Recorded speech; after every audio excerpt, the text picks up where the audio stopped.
Welcome to the Mound City Council meeting. It's Tuesday, February 24th at 6 p.m. Can we rise for the Pledge of Allegiance? I pledge allegiance to the flag of the United States of America and to the republic for which it stands, one nation, under God, indivisible, with liberty and justice for all. All right, we have our agenda. Do we have any amendments? There are no amendments. All right. Can I get a motion to adopt the agenda? Motion to adopt the agenda. Can I get a second? Second. Any discussion? All those in favor, please say aye. Aye. Aye. Those opposed? All right, the agenda is adopted. I guess I have a question with this new format. If we want to pull something from the consent agenda, does that happen now? Later. Yeah. That happens once the consent agenda. Okay, item is up. all right. Just this new format has me a little thrown off. Yep. All right, Thank you. number 4, we got public comments. If you want to come up to the podium, I'll give you 3 minutes, give us your name and address. And this is if your item is not on the agenda.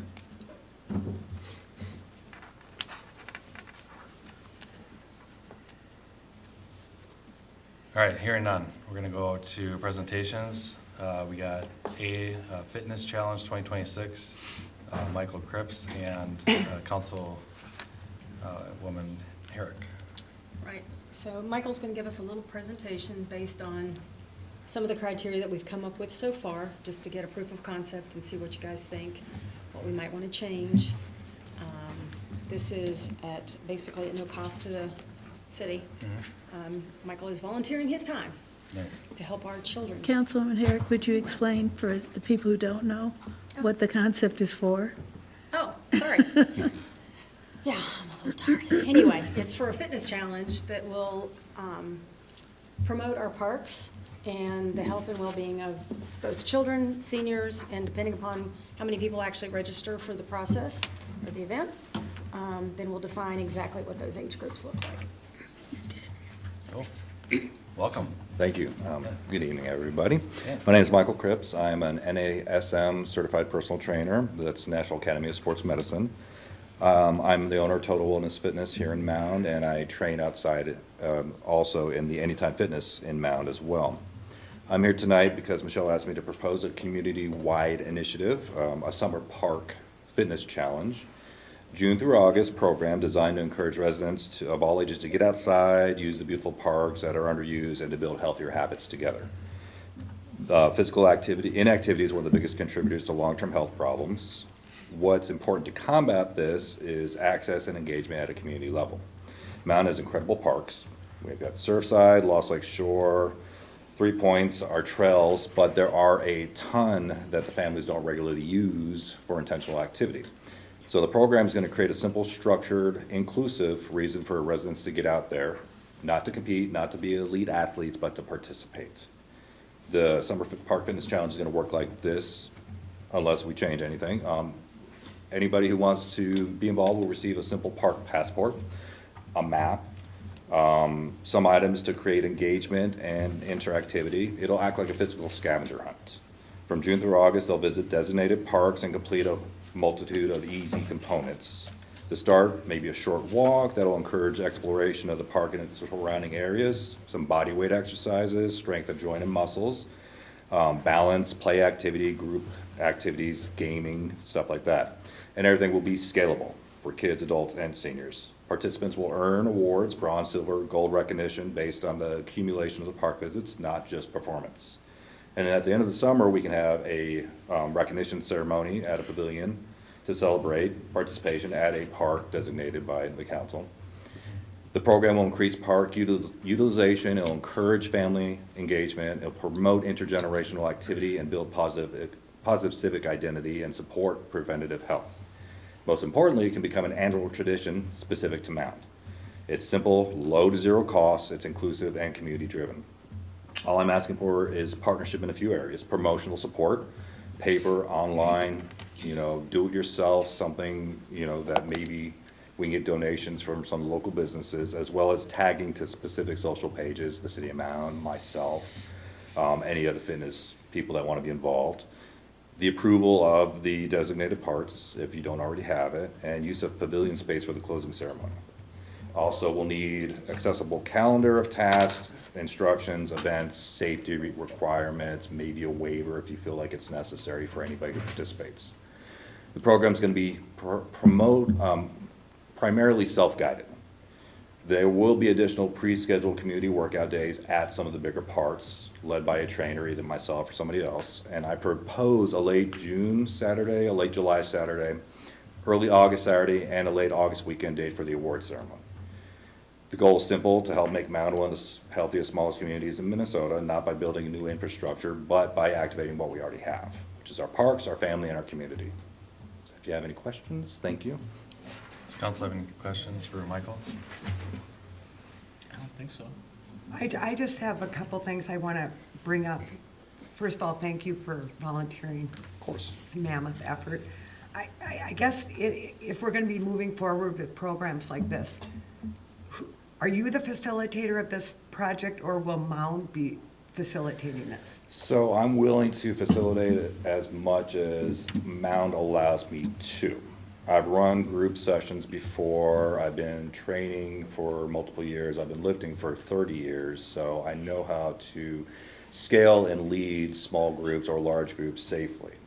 As far as facilitating the activity of getting people out there, I can do that via my own personal social media, we can do it via the city of Mound, and to create awareness that way. So is this your program, or is this the City of Mound's program? I would leave it up to the city of Mound, actually. Michelle came to me. Well, I mean, the only reason I'm asking is I feel like there needs to be, I don't know, some guidelines put in place, because and I love the program, I'm not judging the program. course, sure. I want to make sure that, because this is new for us, that we have everything in place to make sure there are no legal, that we're not. Well, and moving forward, when we do Moving other forward, events like this. When we do other events, and I want the programming to be successful, but I feel like you're our guinea pig. So I feel like. I He knows agree, that. actually. I do, So, I am aware of that. yeah. Like, for example, if somebody has a question on this program, do they call the City of Mound, or do they call you? This is where the disconnect is for me. And I totally understand, and I think that maybe if I have a connection to the city of Mound, like somebody that I can talk to and integrate ideas with, they can be my, my thoroughfare, the line to you guys, and we can work that out.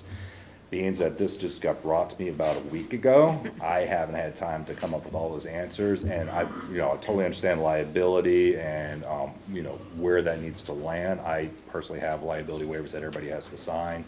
So we have until June to conclusively come up with a plan. My end of it, just writing the programming and making, the plan for it, won't take long. I've been doing it for a long time, so, as far as like your question, maybe I can have somebody work with me on that if they have time. Well, I think as a council and moving programming like this forward, which we all want and hope to see as successful, I just think we need to make sure that there are no questions out there, and that, Definitely. The staff understands fully what their obligation to a program like this is. Like, do we attach the City of Mound to this? Or are we just a, kind of a supporter of this program? I just My think we idea need to. was that it's for the city, and that it gets attached to the city, and that it becomes, if you want to do it, and it becomes successful, that it's very specific to the city of Mound, and it creates, awareness, and it creates activity, and it creates, exploration of the city.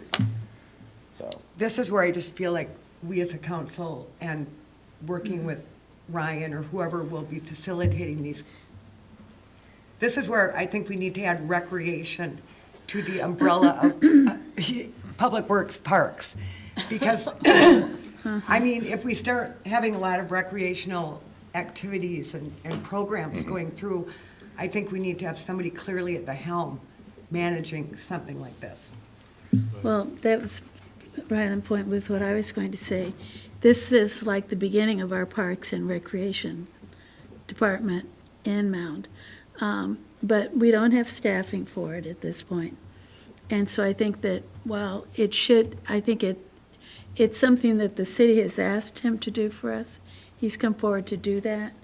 And I think that we have to have some kind of contract that's real clear as to what the expectations are for what you will do and for what we may have to do, even though we don't have designated staff. Makes But I sense. think we need that clarity established so that there's no misgivings, because, you're not going to be liable for anything that Well- happens in this. It's going to be a city liability. It will be in our parks, right? If Yep. something should happen. But I think our parks are covered by city insurance or whatever, right? If So someone when you gets injured say in it's a gonna be park, self-supported by, Yeah. So this- that's where I go, okay, but who's watching over this whole program when the Part of it is what I'm proposing, is self-guided or self-motivated, just to get to all the different parks, because there aren't enough parks, nor is there enough time in my schedule to lead every single physical session.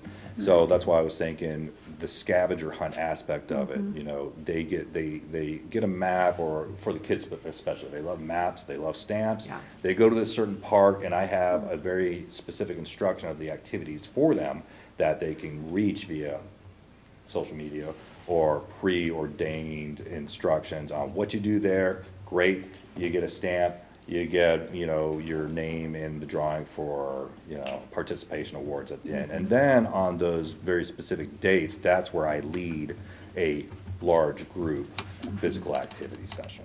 So do you envision this as part of the Parks Passport that they've No. initiated recently? We didn't discuss that, but we do have a Parks Passport, which you use that terminology, but I think it would be very similar. In other words, we could incorporate the one that we already have, but part of the thing is he's defining what those exercises and stuff should be. So it's kind of a guided tour to your own self-fitness. but that's what the passport is. I think they could be combined. Yeah, I mean, to do. duplicate would create Yep. yeah. confusion. So why not, if we're going to use the term passport, use it for all of it, and there's an added physical wellness activity side to it, and then there's one just visiting the parks. Yeah. And, I And, love the idea of this. I just want to make sure we have procedural specifics in place so everybody understands, what their responsibilities are. yeah. I agree. So I think the next steps would be for you to really work on the contract. What are the specifics? What's the city responsible for? What he's responsible for? And even maybe identifying resident roles. Because in some neighborhoods, it could be Yeah. a resident who says, hey, let's all go down to the park and do this exercise together. Or it could be the nannies and the mamas with the little ones that meet at Yeah. 2:00 in the parks, do their thing with their kids at that time. So, you could have informal groups organizing, which I think is part of what you're Mhm. encouraging. Definitely.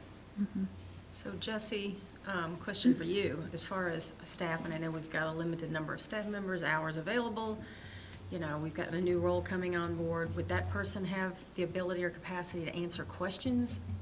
I mean, because they're not really going to have to do anything other than hand out a, Right, you know. I mean, nothing so far has sounded too daunting. I mean, I think if it's a council-driven directive to, work to come up with how, just the division of duties here. I mean, if the city's side of it is mostly informational and not necessarily organizational, that's should be pretty easy for us. I mean, I would think a lot of ours would be focused on using social media or the website to help promote the program, especially if it's part of the Parks Passport thing. That doesn't cause me a lot of concern. I think the greater point about if this is a kickoff to a larger sort of recreational thing, then yeah, we should definitely talk more. In the interest of time, if this is something the council wants to do, I'd be happy to just start rocking on this particular program and then use that to maybe launch into more. I mean, I think we're always sort of discovering what else we want to be doing, and I don't want to necessarily put something on hold that the council wants to see. So, short answer is no, I'm not too concerned with this right now. I think one reason why we were kind of rushing this and trying to get it to the council tonight was in order to do the promotions and get it kicked off in June. When's the newsletter come out? Early May. Oh, was that okay, so we've got a little more time. I was thinking it was the 1st of April, okay. I like the whole thing as well. I think combining it with the passport. For sure. And Good idea. then, you know, and then us promoting that, Yeah. I think is great. We could put it in our next newsletter, we could put it on social, our website, and then maybe we even do just a softer rollout, right? And just see how it works. If people show up, and then again, we can, with our lovely attorney, we can see what we can link to you, you know, Handsome you attorney. and handsome. Handsome attorney. And then, yeah, Jesse and our attorney maybe can work up some kind of legal thing or whatever. Right. You gotta sign some, but I appreciate your willing to do this. and- Very Yeah. much. Yeah, Yeah. thank you. I love it. And you should have credit. You should be credited with this because it really is Anytime Fitness who's driving the program. Yeah, I mean, all I'm really looking to get out of this is make sure that our town, I moved here 4 years ago from Tucson, so I've only been here for a short amount of time, and I've been very welcomed here. I love Mound, wonderful little city, and I want to help keep the residents healthy and the families healthy, so Well, that's that's my awesome. goal. Although I do want to say that the final event will be in our new Lost Lake Commons. Yeah, That's what Michelle was Which kind of the hinting at. LLC is what's driving a lot of Yeah. this. Yeah. So when we say you're a little bit of our guinea pig, you kind of are. So It's okay. take us with a grain of salt as we navigate these waters as well, to make sure it's a success for everybody. These things tend to get bigger and better as they go along, Right. so I totally understand the aspect of being a guinea pig. I've been a guinea pig in a punching bag many times, not a problem. Literally. so Yep. Jess, could we have Leila or someone on staff maybe redesign the parks to combine this with it? Passport, and then combine this with it? Yeah. I mean, It she makes just sense to redesigned do it. something for us the other day. She emailed, and it was phenomenal. So, That was the priorities, I think. yeah, our priorities list. She did a good job. Is Yeah. very, very nice. So if she could do something, I mean, the parks, that's a nice brochure, right? So We'll just have to we get. might have to outsource it, but whatever. Yeah, we'll can take a see look. what- I mean, I think it's a great idea. Yeah.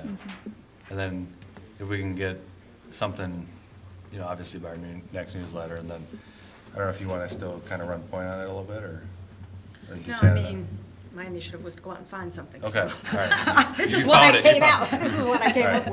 with on the fly. So we would But, have, you work with Jesse? That's fine, Yeah. yep. Yeah. And do you have We a card tr- that you can give? Yep, we Or- exchange Okay, cards, so we perfect. have our contact information. Awesome. All Well, right. thank you for coming. Yeah, thank you for your Appreciate it. time. And thank you for your willingness to tackle this. Of course, don't mind me, I've been up for 12 hours working, so I'm Thank you. Thank you. All right, 5B, we got council introduction, 1801 Commerce Boulevard.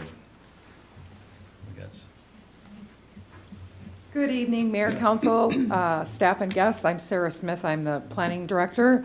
And I'm going to introduce Scott O'Brien, who's going to be presenting a council introduction to the council this evening and to those attendees who are with us. The council introduction is an informal presentation by an interested party to the council. It's required by the city's development policy, and there is no formal motions, there's no formal recommendation. Staff does not prepare a presentation or do any technical support. This is the council's opportunity to see a concept plan before the submittal of any formal applications from an interested party. And so Mr. O'Brien from Trident is here this evening. The proposal is for a concept to do a companion project to the Harrison Bay Senior Living, which would redevelop the property that's commonly referred to as the Huber Funeral Home at 1801 Commerce to a senior 55-plus age-restricted apartment, basically a companion project to the Harrison Bay Senior Living Project on the south side of this property. As required by the council policy, we have provided mailed notice that was sent out, I believe, on February 11th to all parties within 350 feet. So we could have some guests with us this evening to learn about the concept. And with that, I'll stand for questions, or we can bring Scott O'Brien up from Trident. Does council have any questions for Sarah? Not yet. Okay, Thank you for your time. Thank you. You want to come on up? Sure. Welcome. Can you give Thank us you. your name and address? My name is Scott O'Brien. My address is 777 Vista Ridge Lane. I live down in Shakopee, actually. Nice. But as Sarah mentioned, we do have a building here in Mound that we developed some years ago. It was the third or fourth site in the city of Mound that we landed on finally, and were successful in being able to complete a project. We were originally in the Mound Harbor District, then we bought some, or had some land under contract with Pat and Paul Mizell. Then we had another parcel with Pat and Paul, and none of them were gonna work for what we wanted to construct and how we wanted to service the residents of Mound, so we ended up buying the old or the nursing home, or nursery site, and then did the remediation of that site in order to put what's there now, and that's our 72-unit assisted living facility. So, you folks all saw this. I think it's part of the packet. This gives you a little bit of background on Trident. I don't know that I need to read through the whole thing.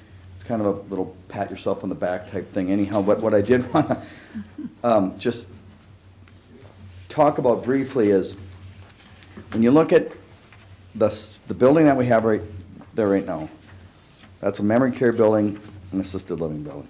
There's not an independent building. There's an independent component to it should you want to live there, but the rent on that type of unit was compressed very, very closely to the rent that a regular ALF unit would be anyhow. Because if you're moving into that building, you're really close to needing those services anyhow, right? And we provide them. A lot of our services are a la carte, but the safety, the security, and the nutrition that you move into an assisted living building would be provided for you, even if you're in there as an independent. The average age of we've done, this is we have 24 of these buildings across the state of Minnesota. We are only operating right now in the state of Minnesota. The average age of a resident in an assisted living building is 82. The average age in a 55-plus building is 84. Because those folks, I shouldn't say this, but I technically qualify for the 55-plus building. I'm not moving in there. That's not a lifestyle choice for me right now. That's a lifestyle choice that's made by somebody who doesn't want a home anymore, wants to stay in their community, and wants the amenities offered by a 55-plus setting, but doesn't want to be in a general population market rate apartment building.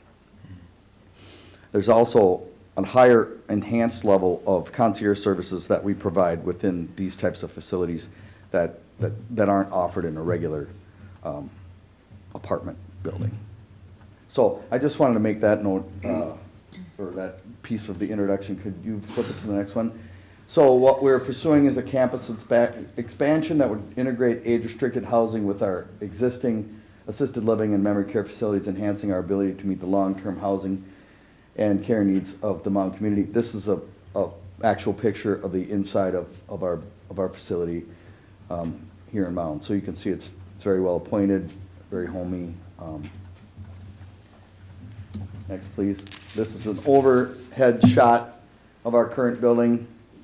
Got the lake in the background, the lake in the foreground, Dutch behind us, Harrison Bay in front of us, the school, who's been a tremendous neighbor, to the south of us, and then we're front right on Commerce Boulevard.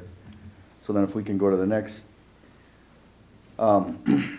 this might be a little hard to see, but if you look in the upper left-hand corner where you see Dutch Lake, what you see is three brown colored rectangles.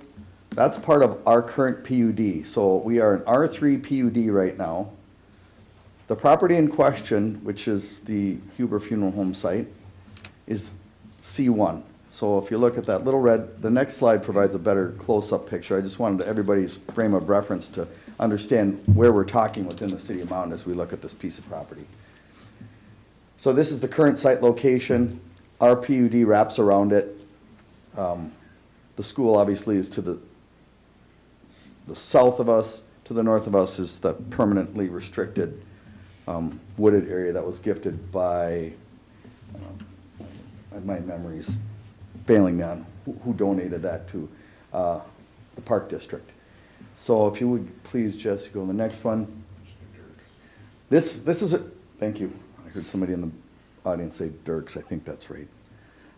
This is an overview of our building. You can see just to the north is some telephone or power lines, and then the entrance into the lower level parking garage of the funeral home.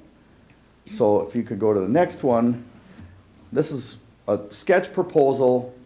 We're a little constrained on the site due to its size and due to its slope. So the concept is, we would, right now you have an entrance in, you go up and park, you go to the funeral, and you go back out on the north end.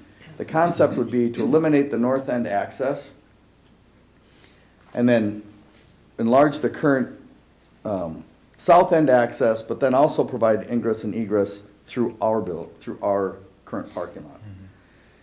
So we would have underground parking on the northeast corner of the new facility, and then we would have surface parking stalls that would abut our property line, and then the access would be from either side, just so that we can provide that both in and out from two separate locations within the project.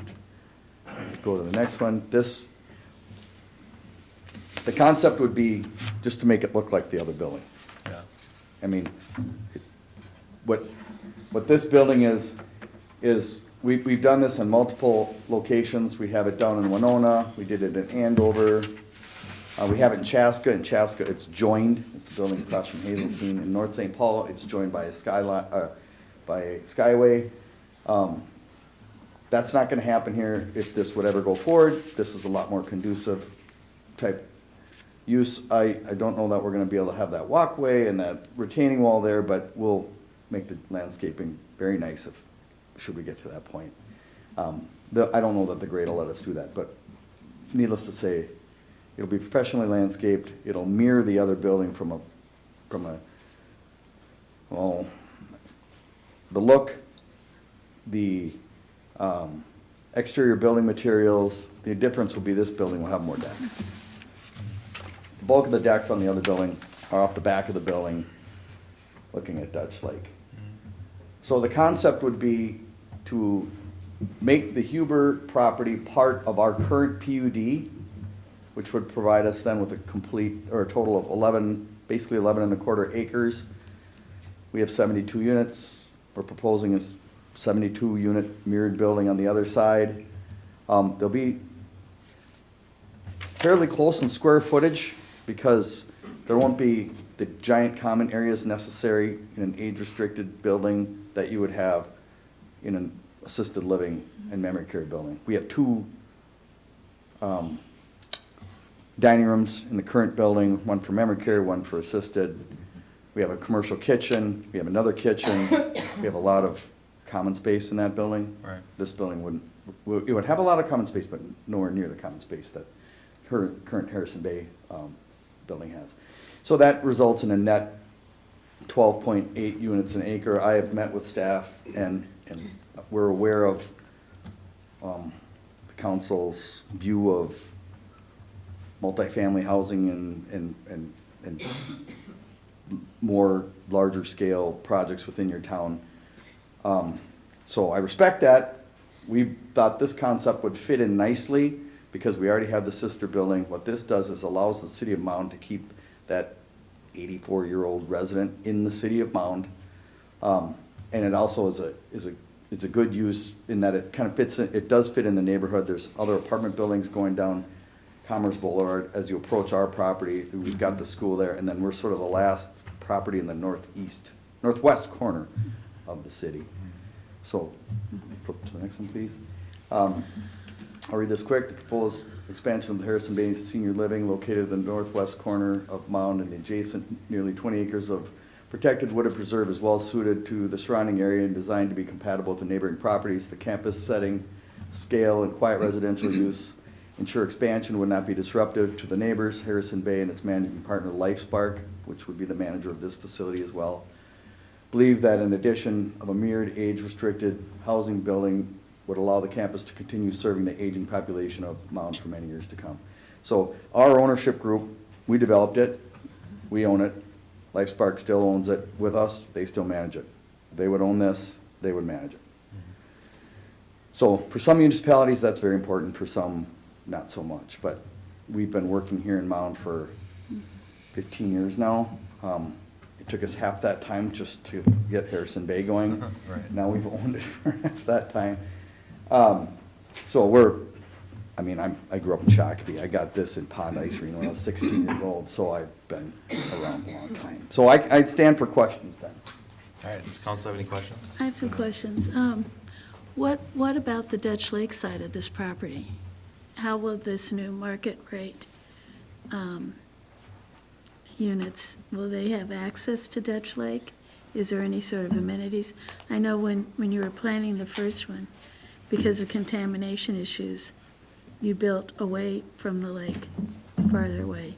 Is that still going to be an issue? Yes.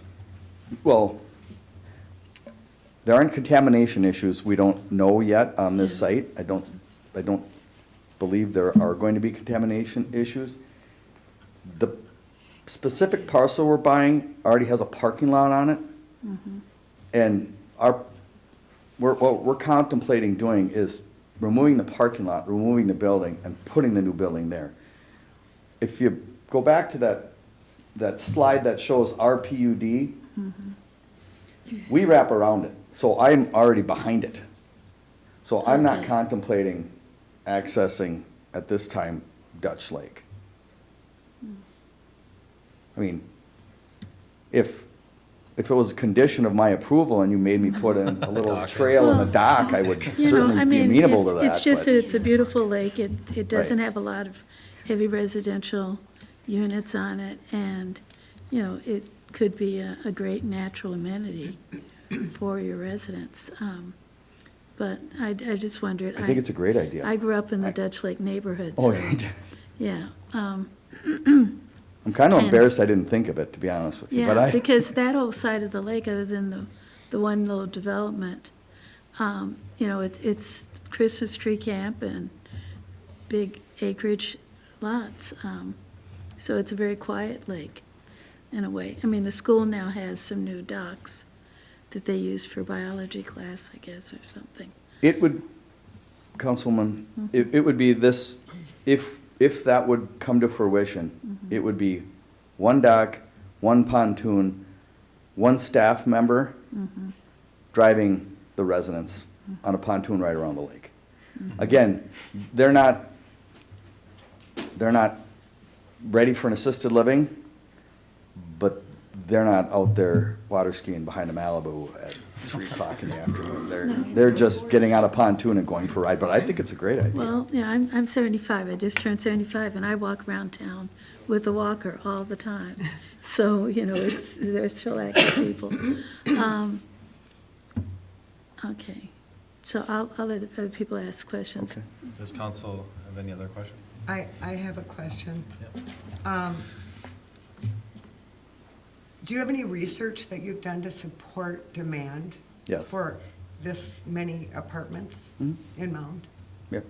Can you share it with us?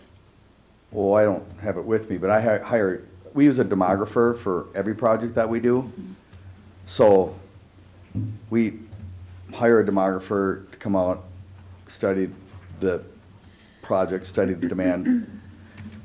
Because for a host of reasons. One, we want to make sure that we have the demand. Two, we don't pay cash when we build them, so the bank wants to make sure I have demand when I go in and ask them for the money to build the building. So it's always a condition at the bank to say, how much demand are you going to be able to generate at this site? Actually, yeah. they're not always perfect either. We thought there would be a lot more demand at the current Harrison Bay site, and the last 4 years have been awesome, but the first 3, it took a while to fill up. What is your rate of filling up right now going on at Harrison Bay? I've had a It's couple full. of family members, friends of family members that have stayed there. Yes. It's very nice when you Thank you. walk in. Thank you. Harrison Bay is full, and it's the nature of that business that you're not always 100% full, Yeah. right? So it's, a market rate apartment isn't that different. Market rate apartments, people, council member might move out, council member moves in, there's a lag in there of a month. That's what happens with these assisted living buildings. But our census has been running between full or maybe 1 or 2 units empty, and that's it. Because right now, I mean, this is just the industry. They got really expensive to build. Then COVID hit. Nobody built them. Nobody wanted to go into them for a whole host of reasons, right? So your aging parent or grandparent stayed at home, didn't move into a facility.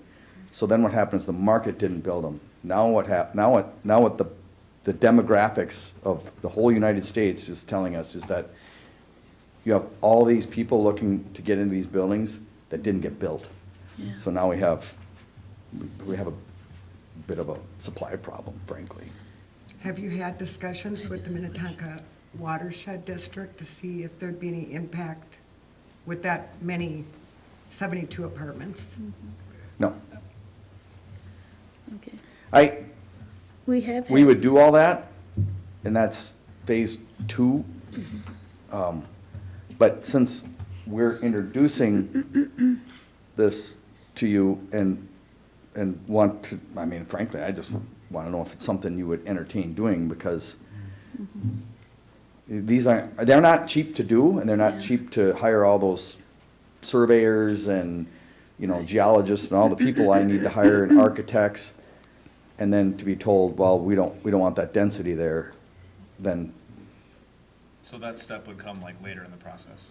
all that has to come. I have to get all those approvals I have to get approvals from everybody in order to build the building. Yeah, but you don't do that yet. No, Well, about the neighbors across the street have concern about street debris that's coming into their yards and into their bay. They actually came to us 2 years ago and wanted us to dredge the, what is that development called? Channel. Yeah, it's a Harrison Bay townhomes, and they wanted us to dredge the channel. And we didn't want to dredge it. We asked the county, because it's a county road, and the county was silent on it. And, I'm sure it's probably an unresolved issue for those residents, because they feel that there could be something done on your side. Now, you already have one large ponding area, but it's the lot next to the donated land, the forest. There's some land over there where they had projected that maybe something could be done there. And so I don't know if that will influence your development or not, but it's something you might want to just get some research on. I would have to Yeah, have a civil engineer run all the drainage calcs to make sure that I'm compliant with the Yeah. ordinance for both the city of Mound and the Minnehaha Creek Watershed District. Sure. I'm sure that natural pond that is at the bottom of the Huber Funeral Home site will have to be addressed and changed, and we will have to discharge either into that and/or the pond that resides on behind our building. So part of us might be going, part of the building might be going to Towards the Dutch east, Lake. and part of it might be going back to the west, in which case we would need to enlarge that Yeah. pond. The other question I had for you was, with the aging population, We have, our fire department now says 80% of their calls are for falls.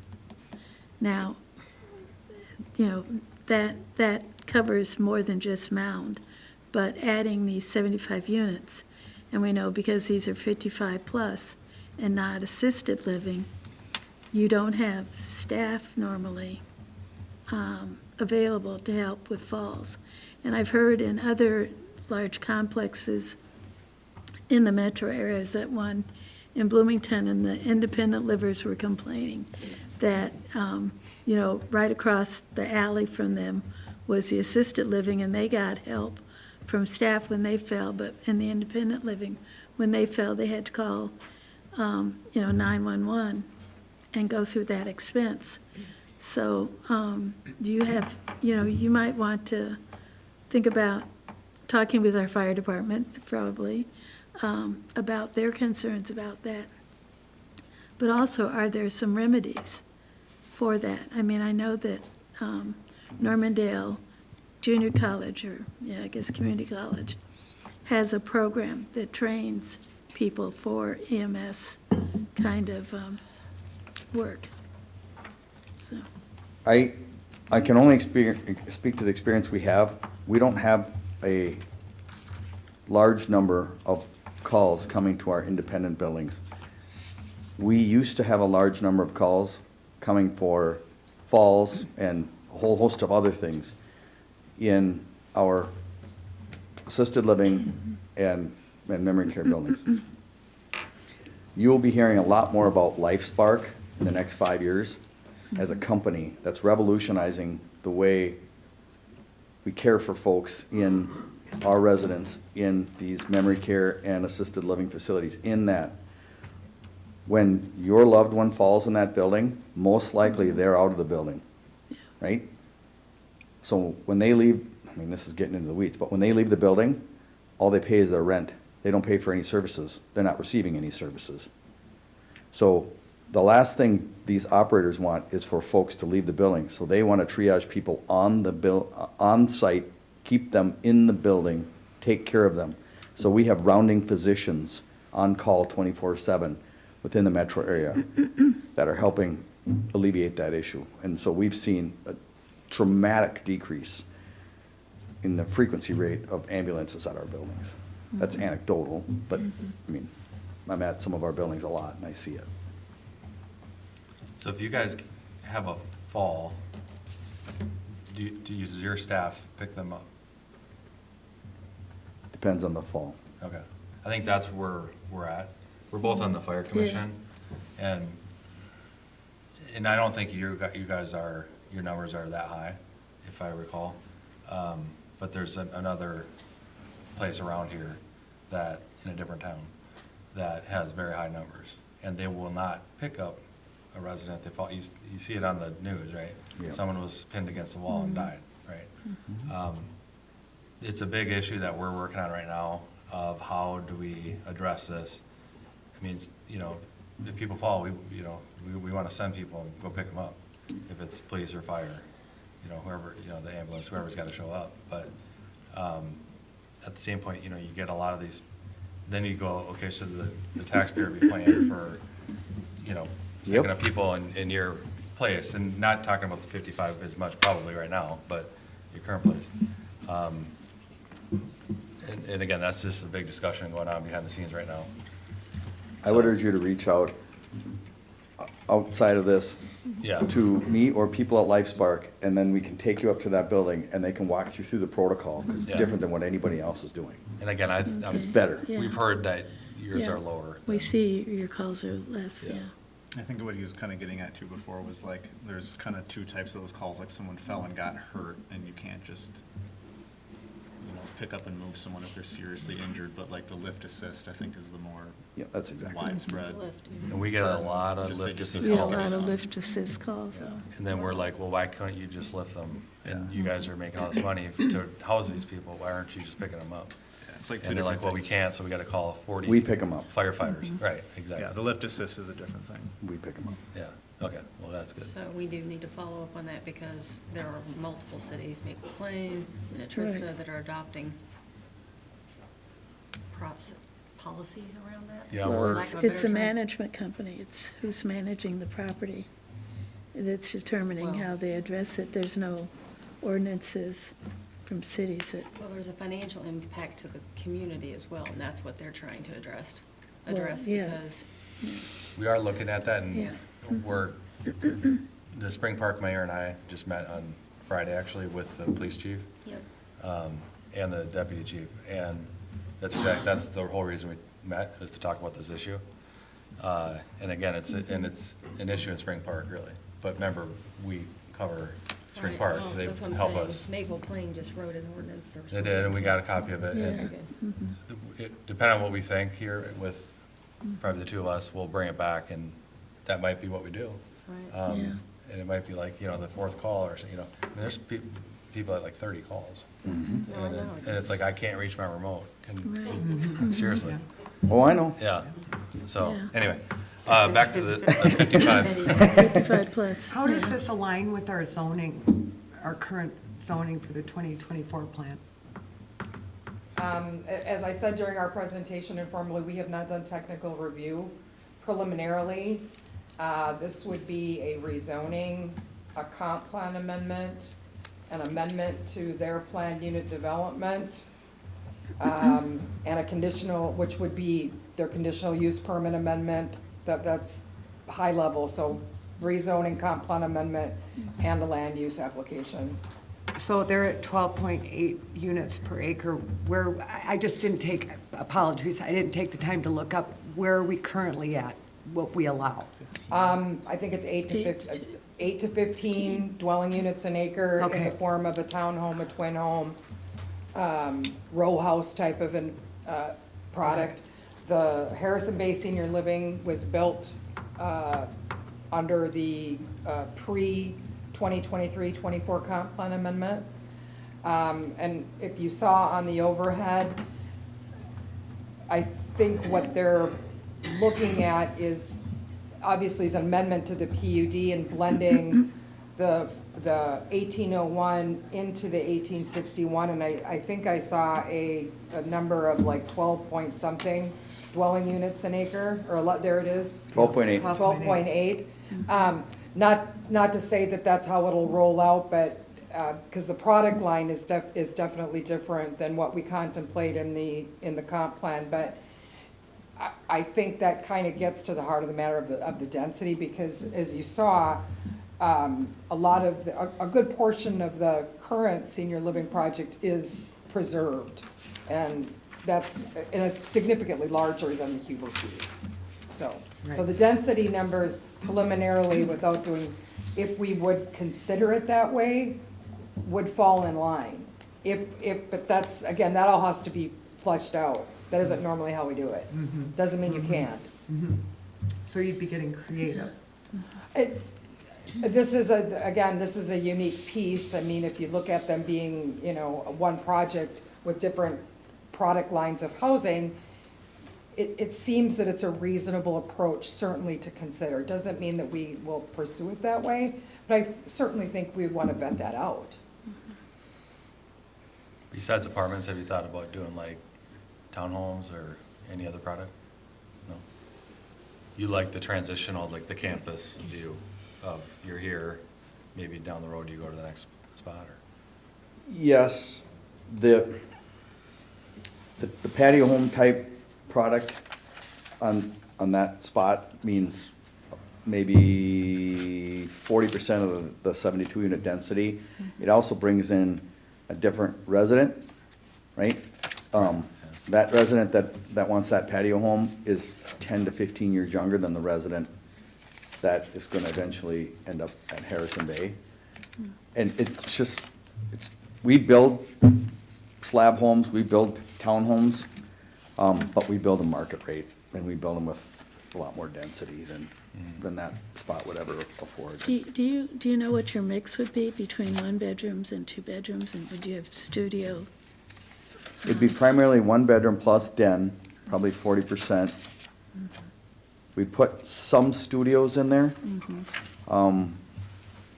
Probably 10 to 15%, that's 55, then the balance would be 2 and 3 bedrooms.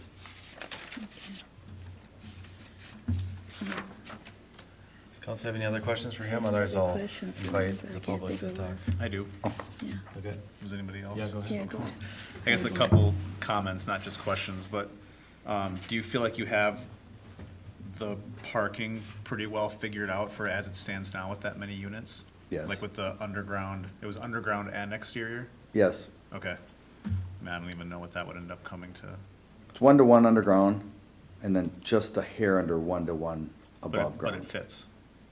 Yeah, As you it's- have. It's almost 2 units, almost 2 parking stalls per unit. Okay. I like that you propose getting rid of that north access point too, so there's not, 3 access points in one block. We have enough of that. It is highly visible, of course, and I thought, when I looked at the rendering, I can see how it was supposed to match the other building there. And, I mean, it's just like a preliminary rendering, but I think if it were to, move forward, we would want to, I'm not speaking for anybody else, I shouldn't say we, but we don't get nice new buildings along that area. We have a lot of aging buildings too. I think we would want to make sure it looks as nice as possible and probably be really picky with that. I mean, I can see the color scheme match the Harrison Bay building, but I don't know, maybe I just didn't see like the siding type and all that stuff in that much detail, but it didn't look to me quite as nice. It's because when I was told I needed to make the little booklet, I had my architect High put it level. together in like 2 days. Yeah. The other thing is, there will be an outdoor patio feature overlooking Harrison Bay. So as you drive by, you'll have that gabled roof on that end, with the fireplace and the amenities on that 3rd floor overlooking Okay. Harrison Bay. It's just something that we've like been focusing on as a council is to get, we have a lot of aging buildings and stuff like that too, and I don't know, the appearance would be a priority, but, I was mostly just curious about the parking. Yeah, that's about it. I have one more question. Maybe it's not one that you can answer, but you're taking out the Huber business, correct? And so that raises the issue, where would people in Mound, Minnetrista, Spring Park potentially go for those services? Do you know, are they planning to relocate in the area or not? I can't speak for Yeah. Mr. Huber today, other than I've had some discussions with him. It's my understanding he plans to continue to operate within the city of Mound. And I did notice that that property is for sale. It is on the market. I could speak to that. Oh, okay, Just give us a minute. yeah. All right. All right, any other comments? No. From us? Thank you, everyone. All right, thank you. Thanks. So just remember, this is kind of a pre-introduction, so this is very, very high level. Council a couple years ago changed our order and how we do this. So a lot of times what would happen is you would go through planning, so you talk to the city, you go through planning, and then you come back to council, and that's like the first time we would see it. We've, as this council and the last one, said we want to have a little bit more opinions up front, even though we're not saying, you're gonna get approved, obviously, right up front, but, give some feedback, and then you can kind of go back. There's been actually a couple, or one for sure, that came back a second time and said, because we were kind of really going back and forth with that person. So after you hear the public, and then of course us kind of talk about it after that, that would be, up to you, obviously, if you want to go to the next step, and then you go to planning, and then come back to the council, so. And again, yeah, thank you. Okay, thank you. And then again, so the public, if you want to come up and just give us your name and address, and you got 3 minutes. Yeah, Paul Huber, 522nd Street, Excelsior. All right. Council members and staff, thanks for all you've done. Scott offered us the option of a corner office, possibly a corner, in this building, so that we could keep our funeral business in operation. So this would be funerals reimagined. And we won't need a big chapel. We won't need a lot of space. We need an office, maybe 1,000 square foot office or so.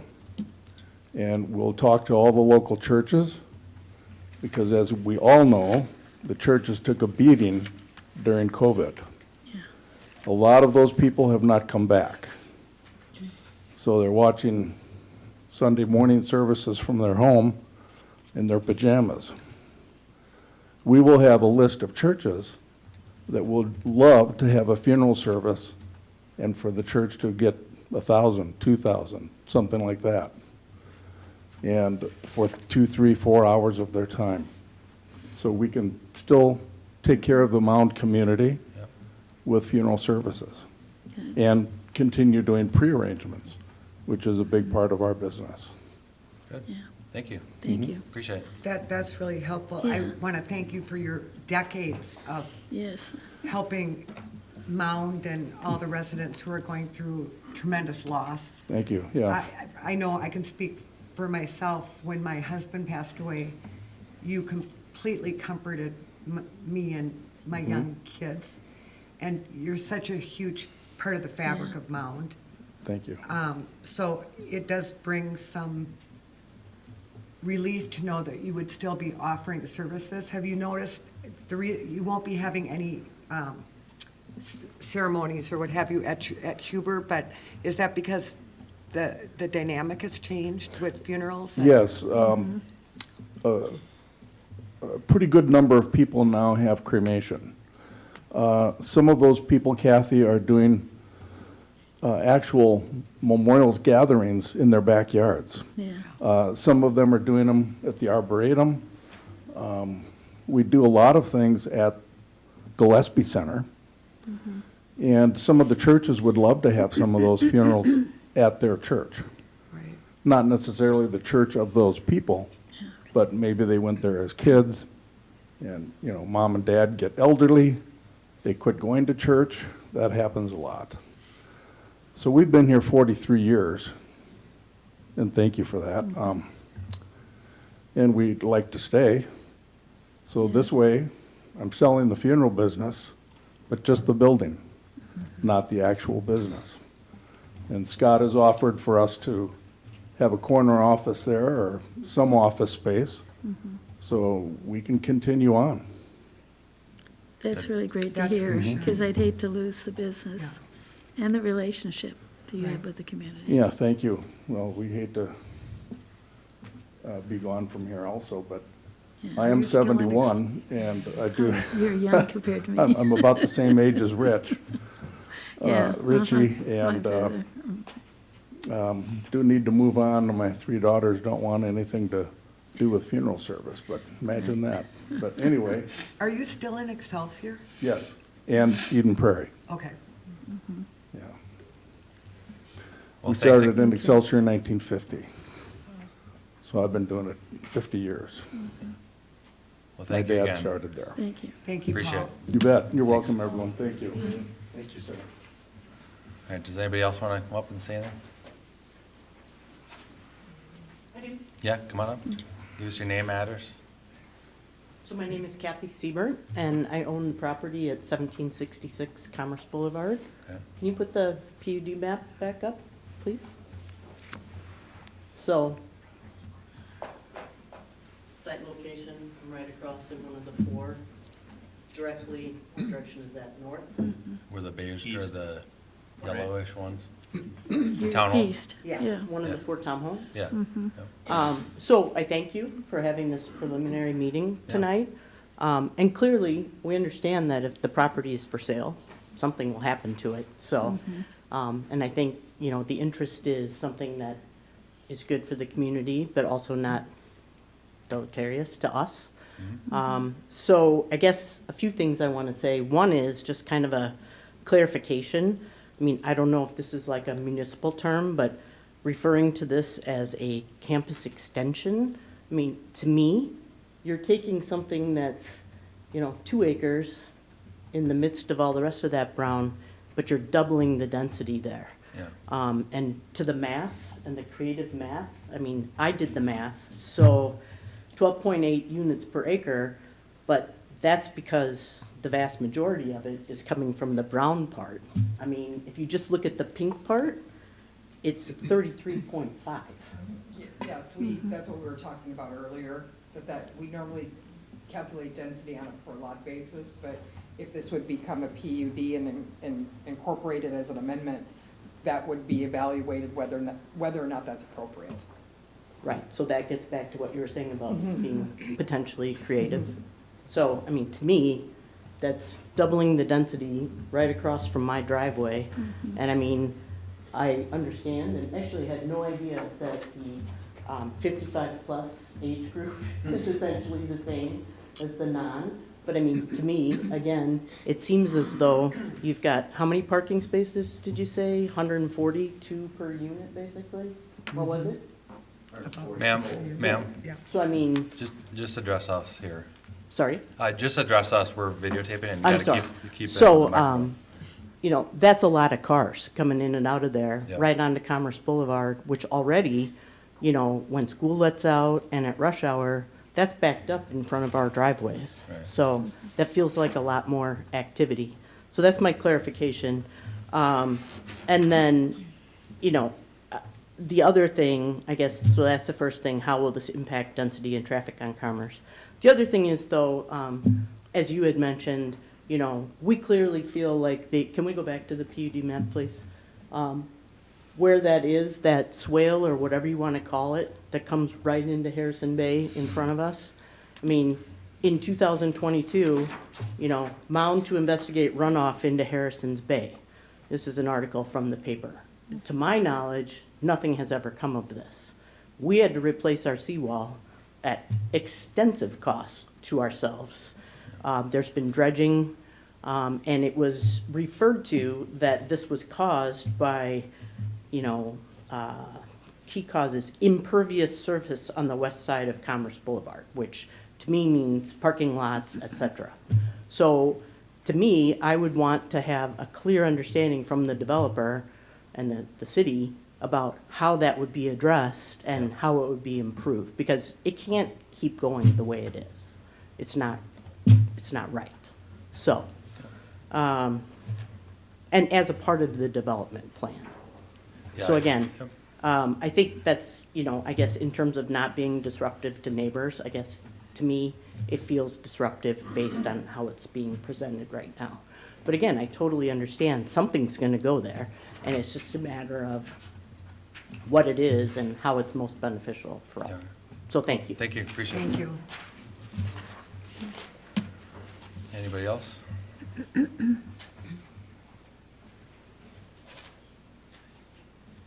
Last chance.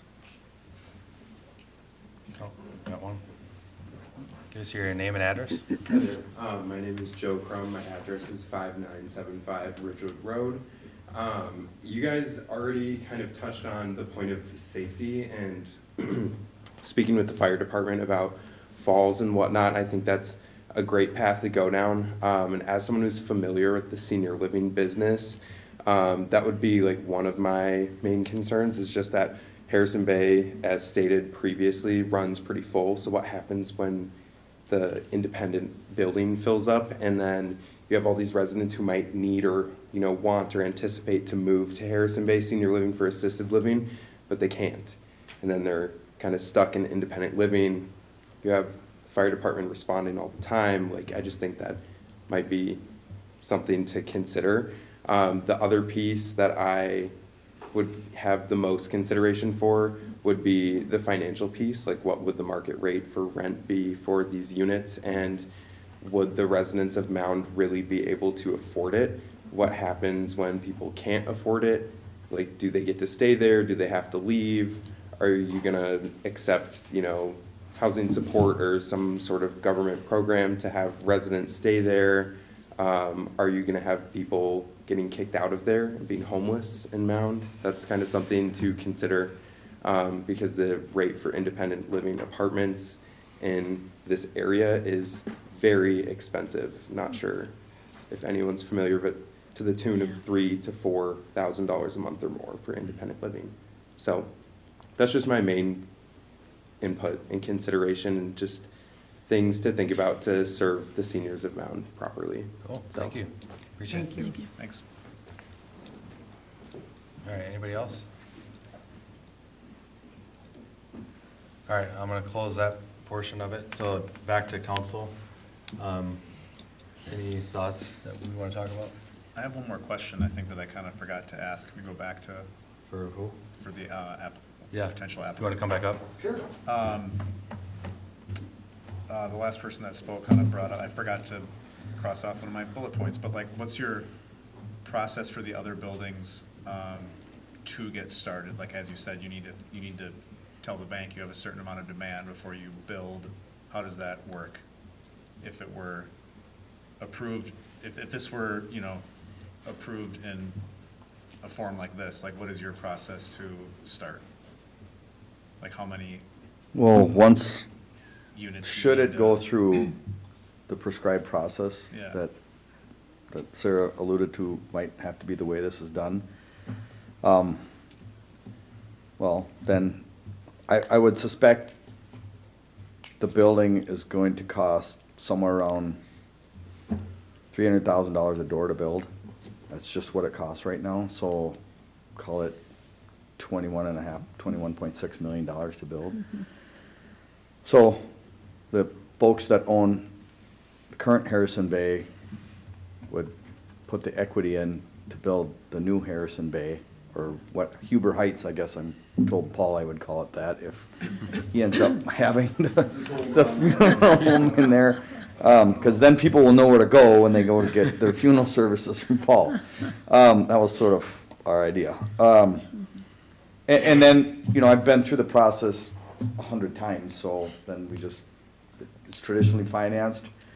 I didn't come here asking for, because I didn't think this was the right forum, and I don't know that I even will any tax increment financing, but that's where the last gentleman that was speaking, that's where that component would come into it with regard to rent restrictions.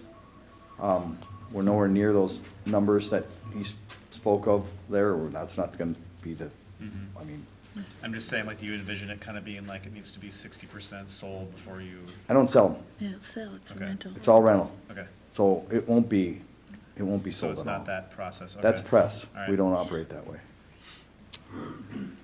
Would any part of this development, say you can't fill up 70 apartments, would any part of it be government subsidized, so you can still have profitability?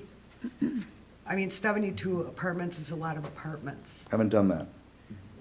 What happens when I mean, not to tell you all the secrets behind the wizard's curtain, but what happens in a circumstance like that is the owners write the checks to the bank to cover the deficit between the rent you're collecting and the amount you owe the bank and the amount you collect against what it costs to operate the building and what it costs to service the bank debt and pay the taxes. Well, I mean, I understand that part of it, but I'm saying, would Mound have any reason to believe that at one point we were 55 and over, but because we haven't been able to fill it, we're gonna move now to Section 8? open, Section 8, or open to anybody? There is no Section 8 Well, anymore. I haven't, no, I've never twisted or changed a building into a Section 8 building.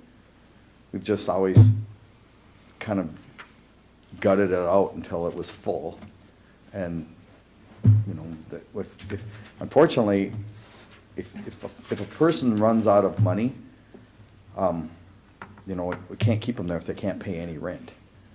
So then it would be up to them to go contact the county, but it wouldn't be our building putting them onto a government program. It would be them searching out some sort of avenue to provide public assistance to them to afford to pay the rent.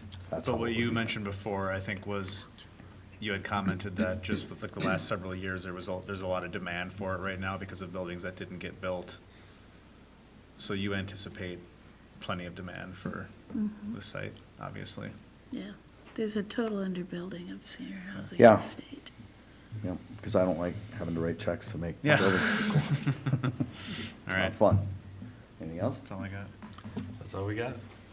All right, any other discussion between us? Is this where we're supposed to say if we're in favor of it or not? I mean, you can say whatever you want. We're not voting on anything, so I don't know if you want to just say anything that you'd be thinking about or Well, worried about or like or don't like. you know, while I appreciate the synergy of the two buildings and the fact that you'd be offering space to Paul Huber and his services. This is too big for me. It's too much density. I don't think it's what most people vision to enhance the small town quaint feel of Mound. You know, if it was reduced by half, I might be more interested in saying, yeah, I think it would be a great, and with that being said, Harrison Bay has been a really wonderful service for Mound. This just feels really big for me, and I'd be one of those people that is concerned about big mega apartment structures. And I agree with you who spoke to the density and the new traffic that's gonna be happening at Commerce. Just remember, we're talking to us here. Any, Oh, I'm sorry. yeah, we're just Okay. we're discussing with us. Okay. Anybody else want to say anything? Well, I would just say, I think that,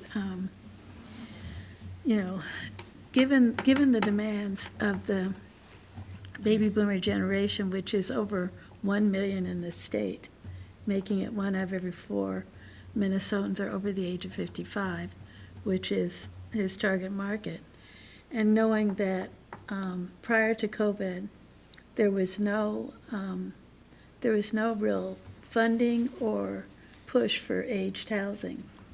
And it was only after COVID that the realities of the lack of units available for the aged population became critical. And so I think the need is there. I think that we've raised a lot of questions and some things that we need to get more answers on. I would be interested in, if you really can keep your rents down, if it costs $300,000 a unit, you know, that is like a $3,000 a month rent. And is that affordable, you know? And, you know, the other side is, you know, you raised the issue about, you're concerned about affordability, the low-income side, but, you know, everyone's going for what's the cheapest rent that they can get. And is 3,000, is that considered as low as you want rents, and that anyone who can't pay 3,000 should not be in Mound or whatever? I'm glad to hear that we're not losing the funeral business. And so, you know, I think we need to see better renderings of what the building's going to look like and its final placement, because I suspect you may have to move it a little bit. But I think that it's worth them exploring, and it's worth this city looking at, considering that, you know, I'm not so concerned about 75 units being too high a density for Mound. The way this development would be built, the density is not going to be visually that noticeable, because it sits back and stuff. And so I think that it can work, but I would like to see how the whole campus layout will come out. So those are my general comments. Okay, thanks. Yeah, I guess I hadn't, Councilmember Pugh kind of found the words I was looking for. I guess I didn't know how to say it before, but it's worth exploring. It's big, but I mean, I think it's worth all of us looking into and having them give it a shot. Sarah? Well, I would definitely say that I understand the developer's standpoint. I mean, the feasibility of building this type of structure with the cost of construction these days is tough. I'm questioning a little bit, I mean, if we're gonna combine the PUDs or whatever, you know, why wouldn't we connect these somehow? I mean, those are all things he's gonna have to decide, not us, obviously. It is a little high density. I'm always concerned about the voucher program and whether or not they're gonna run into that problem of not being able to lease or rent out the units. Then what? You know, I mean, we've been through this with some other area developments, and, you know, obviously it was something that we were gonna have to deal with if it came to fruition. And I'm not even sure I understand what that type of rental assistance is available to that age group, you know, or even how that's funded. So, I mean, I think the last thing that we want is the market rate thing scares me, I guess, is what I'm gonna say at this point. Can you pull up that one, yeah. I guess my opinion, especially if, I don't know how far back you can go to the left side, since we would, create these as one, big lot here. But my thought would be pull it to the west, and actually I would maybe curve, L-shape it, so that there's some on the, coming out this way, so it's a little, like an L that way. What that could do is that could bring you farther away from the street, and that gives us a little less in your face when you're driving down the street. Now, the library, that's pretty close to the road, I mean, it really is. As it starts getting built, we start getting used to it, and I think it'll be amazing. But, I think we're all used to seeing, the Huber, so far up the hill. So I think that, obviously, I would look into something like that, like an L shape. Maybe you can go farther back the better, I would say. Don't make it just look like a big square or rectangle or whatever. And I did like the other, on the can you go one more after that? I know, I like the look, I like that you're tying it into the other thing, I like that you guys are owning both, you're not leaving town, you have a vested interest with this, I like your relationship with, the owner of the lot now. Again, that's why we did this density thing a couple years ago, because we didn't want, really big, massive apartment buildings. And what I heard was downtown. I went to a lot of door-to-door houses, and from what I heard, is that we don't want huge, massive apartment buildings in our main downtown. Now, this isn't in our main downtown. This is off the beaten path a little bit. It's actually just almost not in our town. I think it's a really good lot.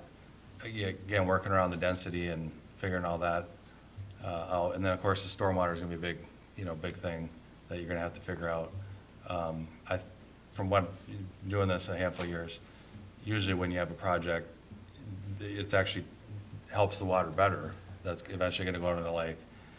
So actually, I think it would be probably be an upgrade to what's happening right now anyway. But I would try to show that to us so we all understand. And then also, I mean, you heard all the other comments, so I think I would explore it personally. I would, go to the next step, go to planning, but after you go to planning, they'll vet the heck out of you, right? And then you go to the next step and then come back to us, so that's our comments, and I think we'll stick to that.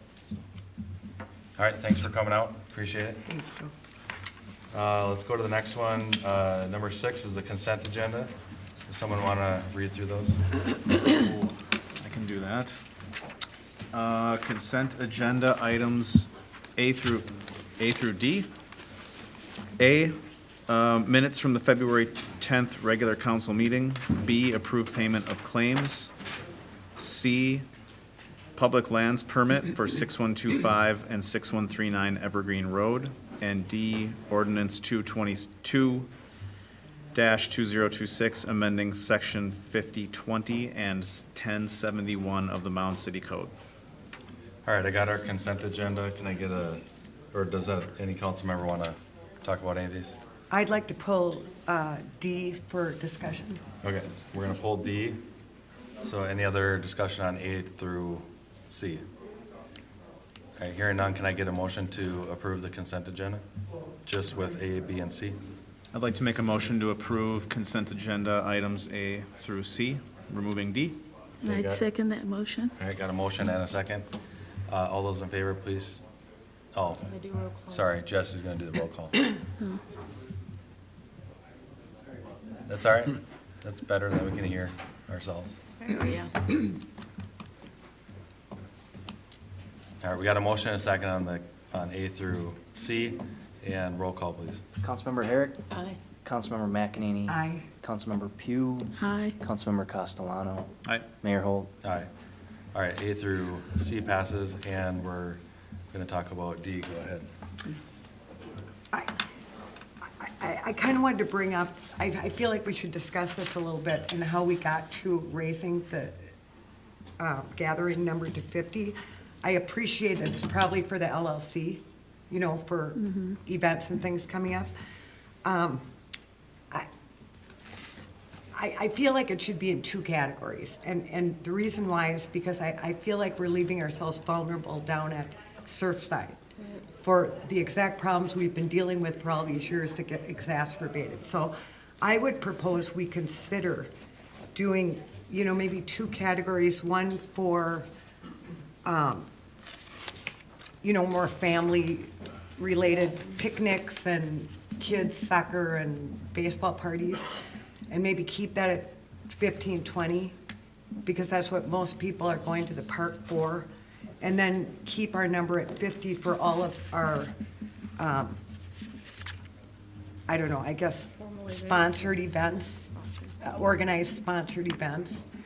My fear if we do this, not that it's been enforced that much by OPD, which is always a little frustrating, but the Surfside problem, you know, as we all know, it's been exacerbated by the unregistered businesses that go down there, and they bring, you know, 5 to 20 of their friends and family who take up every picnic table down there and move it down to the lake.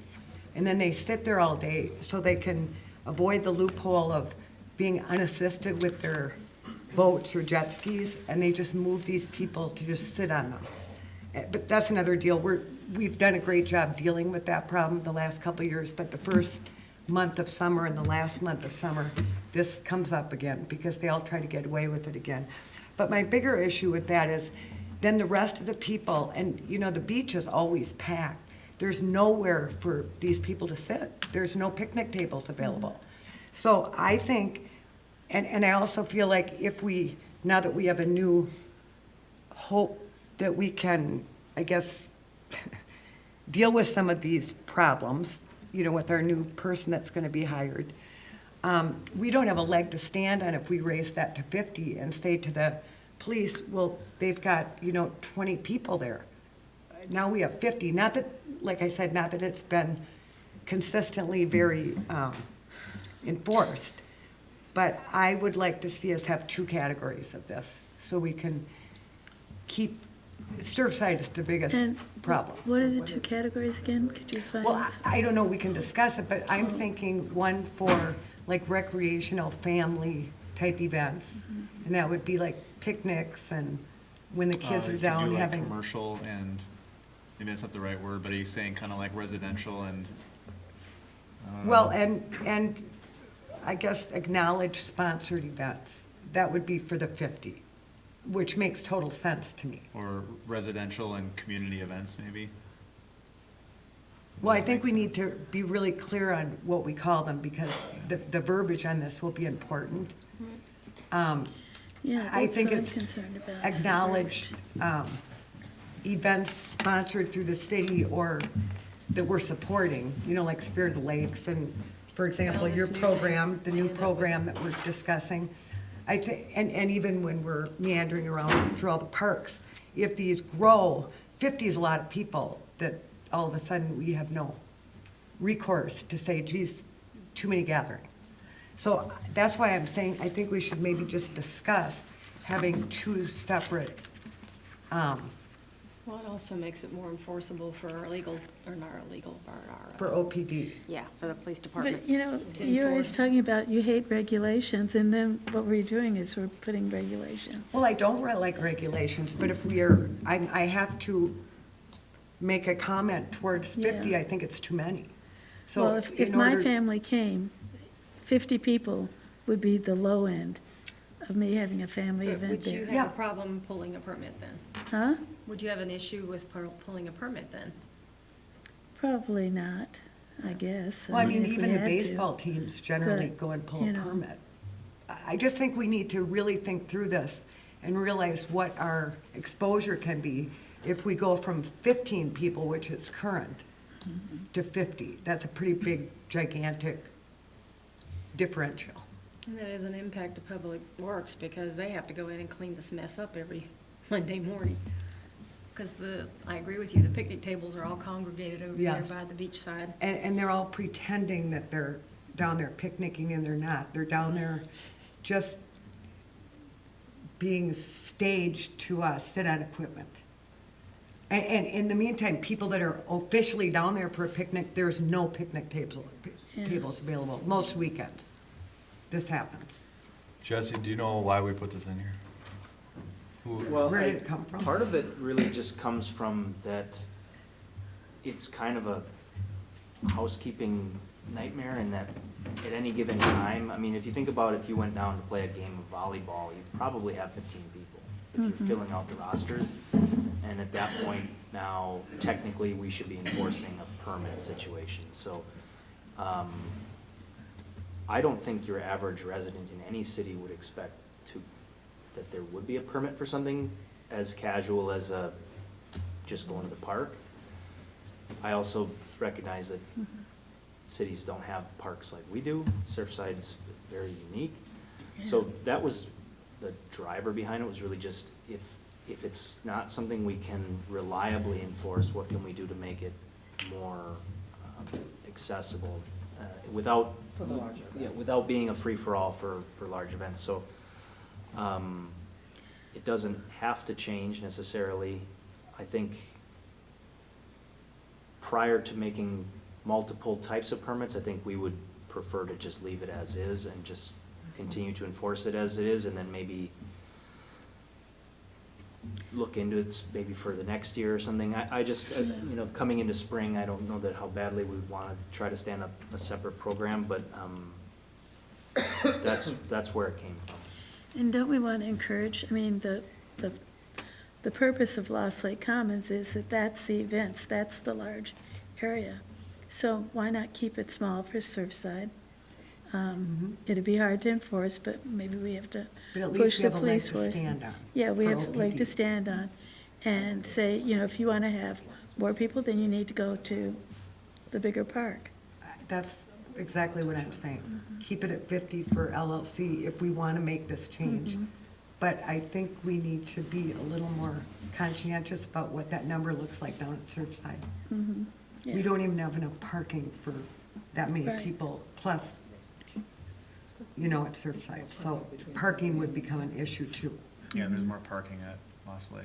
Lots Yeah. more. Well, yeah, we So have are the you, parking ramp. sorry if I Parking missed ramp, yeah. anything, but are you saying like you want to pull it for like an agenda item discussion later?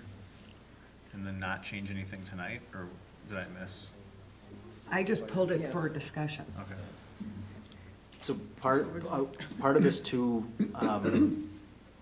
amended the code that would require a permit for any type of music during the day, so it made it so that if you're still going to have something later on, like a Spirit of the Lakes type of event where the music goes into the evening, a permit is required. So if it's okay, I think we're probably gonna say, I don't know if it's possible to potentially approve it with an amendment, or if we need to just come back. I'd defer to Scott on that probably.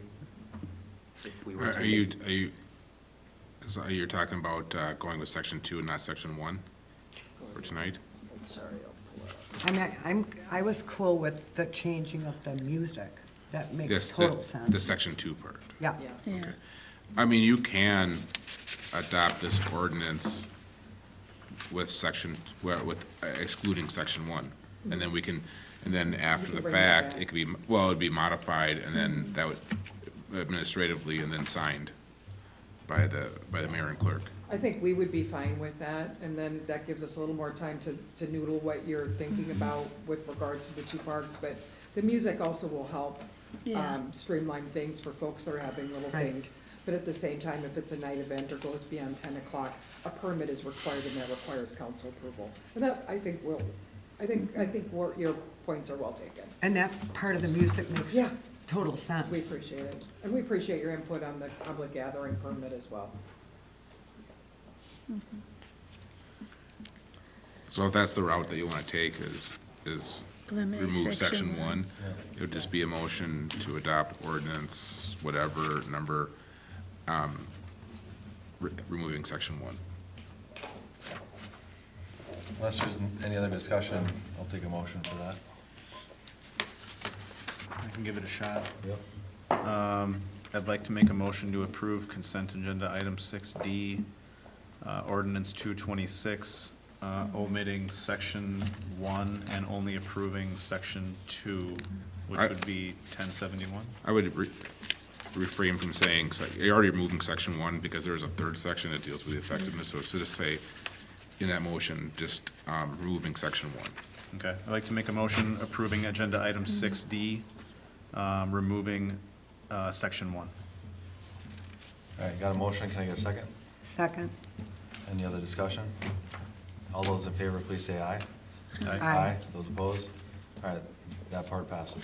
Sarah, I can modify that in the morning and get it over to you. Absolutely. Thank you again. All right, number 7, public hearings, there are none. Number 8, old business, there are none. Number 9, new business. Avon Park equipment replacement plan by Ryan.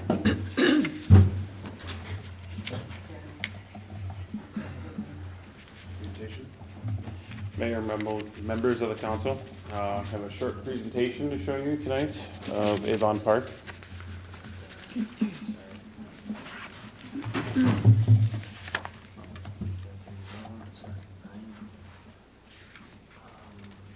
Why is that not in there? Or if you just give me a second, I got it. No problem.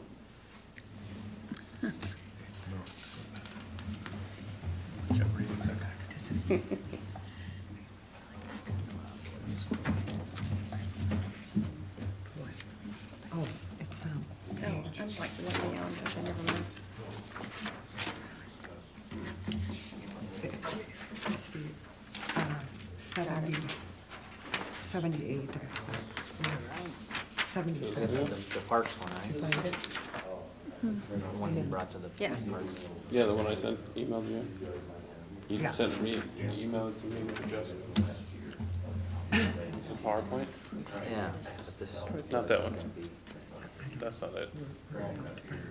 Go to your emails and look at the ones you just emailed to me. This looks like I a like the questionnaire, except this is a little meeting. I do not have children with support. It should have also, I Whatever do you not say, have children that do not. just remember, Remember it's got the background of the Mound emblem. No, we could, I'm not just she. You did some adjustments. no, I'm You just saying, sent just- that to me. Thank you for that reminder. awareness. it's just an awareness thing because I've defended council members, not the city. Yep, there you go. Yeah, Thank you for that. yeah.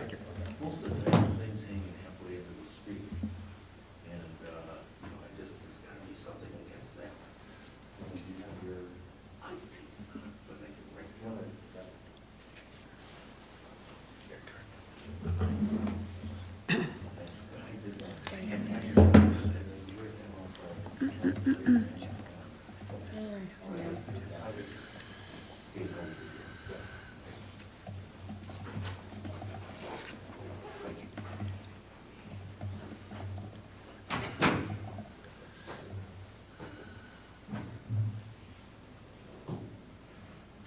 Hey Jesse, the Hennepin County Library System has a really cool passport. I don't know if you've ever seen it, but the designer, you might want to suggest it with that. Sure. It's really cool, they could copy it. It looks like a passport. Yeah, I've seen that.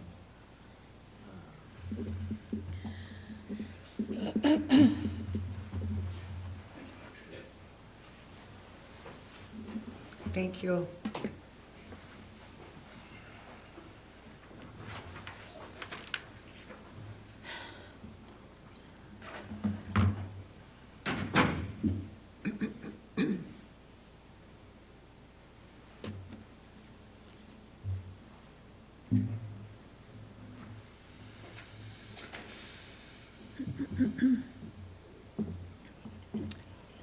Enjoying those Girl Scout cookies.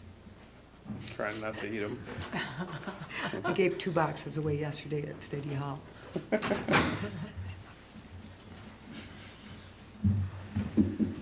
All right. The park replacement this year, 2026, is Avon Park. Next slide.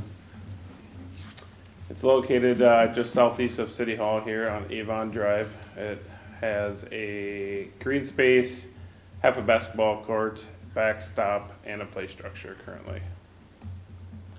The play structure was installed in 1998 and is wood, and I will say it is rotting, so it needs to go. And you can see this swing set that's still there is from the original playground set from 1977. Some of the things that we're gonna have to do, or changes we're gonna have to make with a new play structure, well, depending on the equipment that's chosen, it will change the size and shape of the surround. Sand is no longer ADA compliant for, you can't, put a wheelchair through sand, so it's not compliant anymore. To stay with the theme and because of cost, most likely we'll go with wood fiber like we have in the rest of our parks.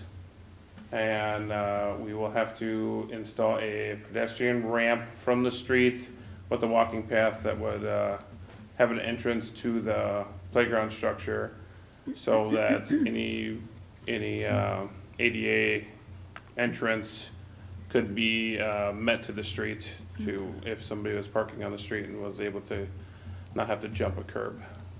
So we're looking to put out a survey to the surrounding neighbors, and what we've pulled together so far consists of asking for number of children in the household, age groups, frequency of use, desired playground equipment by age group, play features, age priorities, and then I'd like to know if the backstop is used and if it's still a priority that people want to see in the park. Backstop as in? It's The just fence, like for baseball. Yeah. like yeah, the fence. just a fence that's Yeah. 8 feet tall and, Got it. so, Has one, or did just have. looking for suggestions, and I guess we have opportunity for any questions from the council. Well, I appreciate the survey because until we see what the residents are asking for, I have no comment. I appreciate the survey, and I think it's one good measure.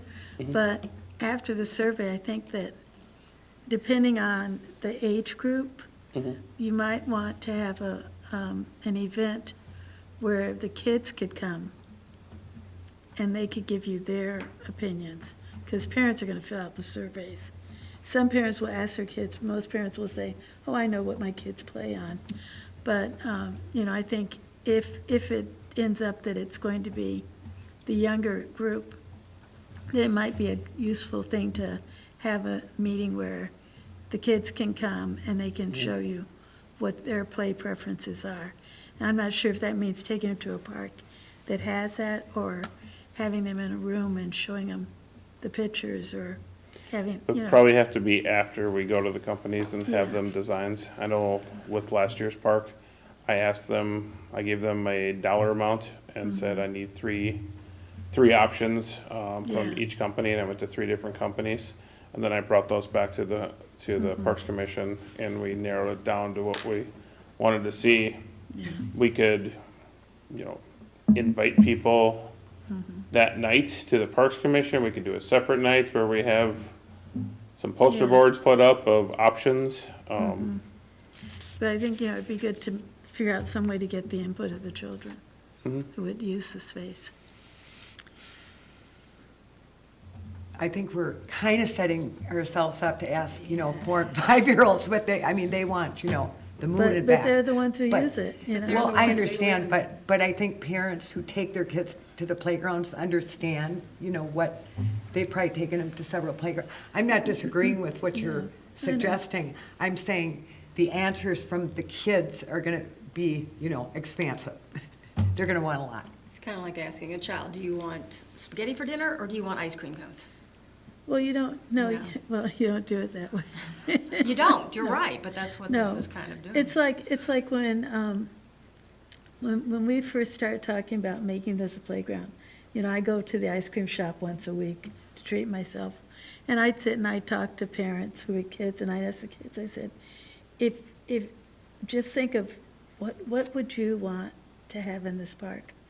What would be your dream thing?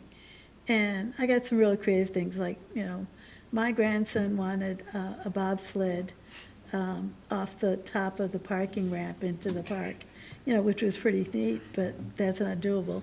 But, you know, you get things like that, not by giving them the open-ended question.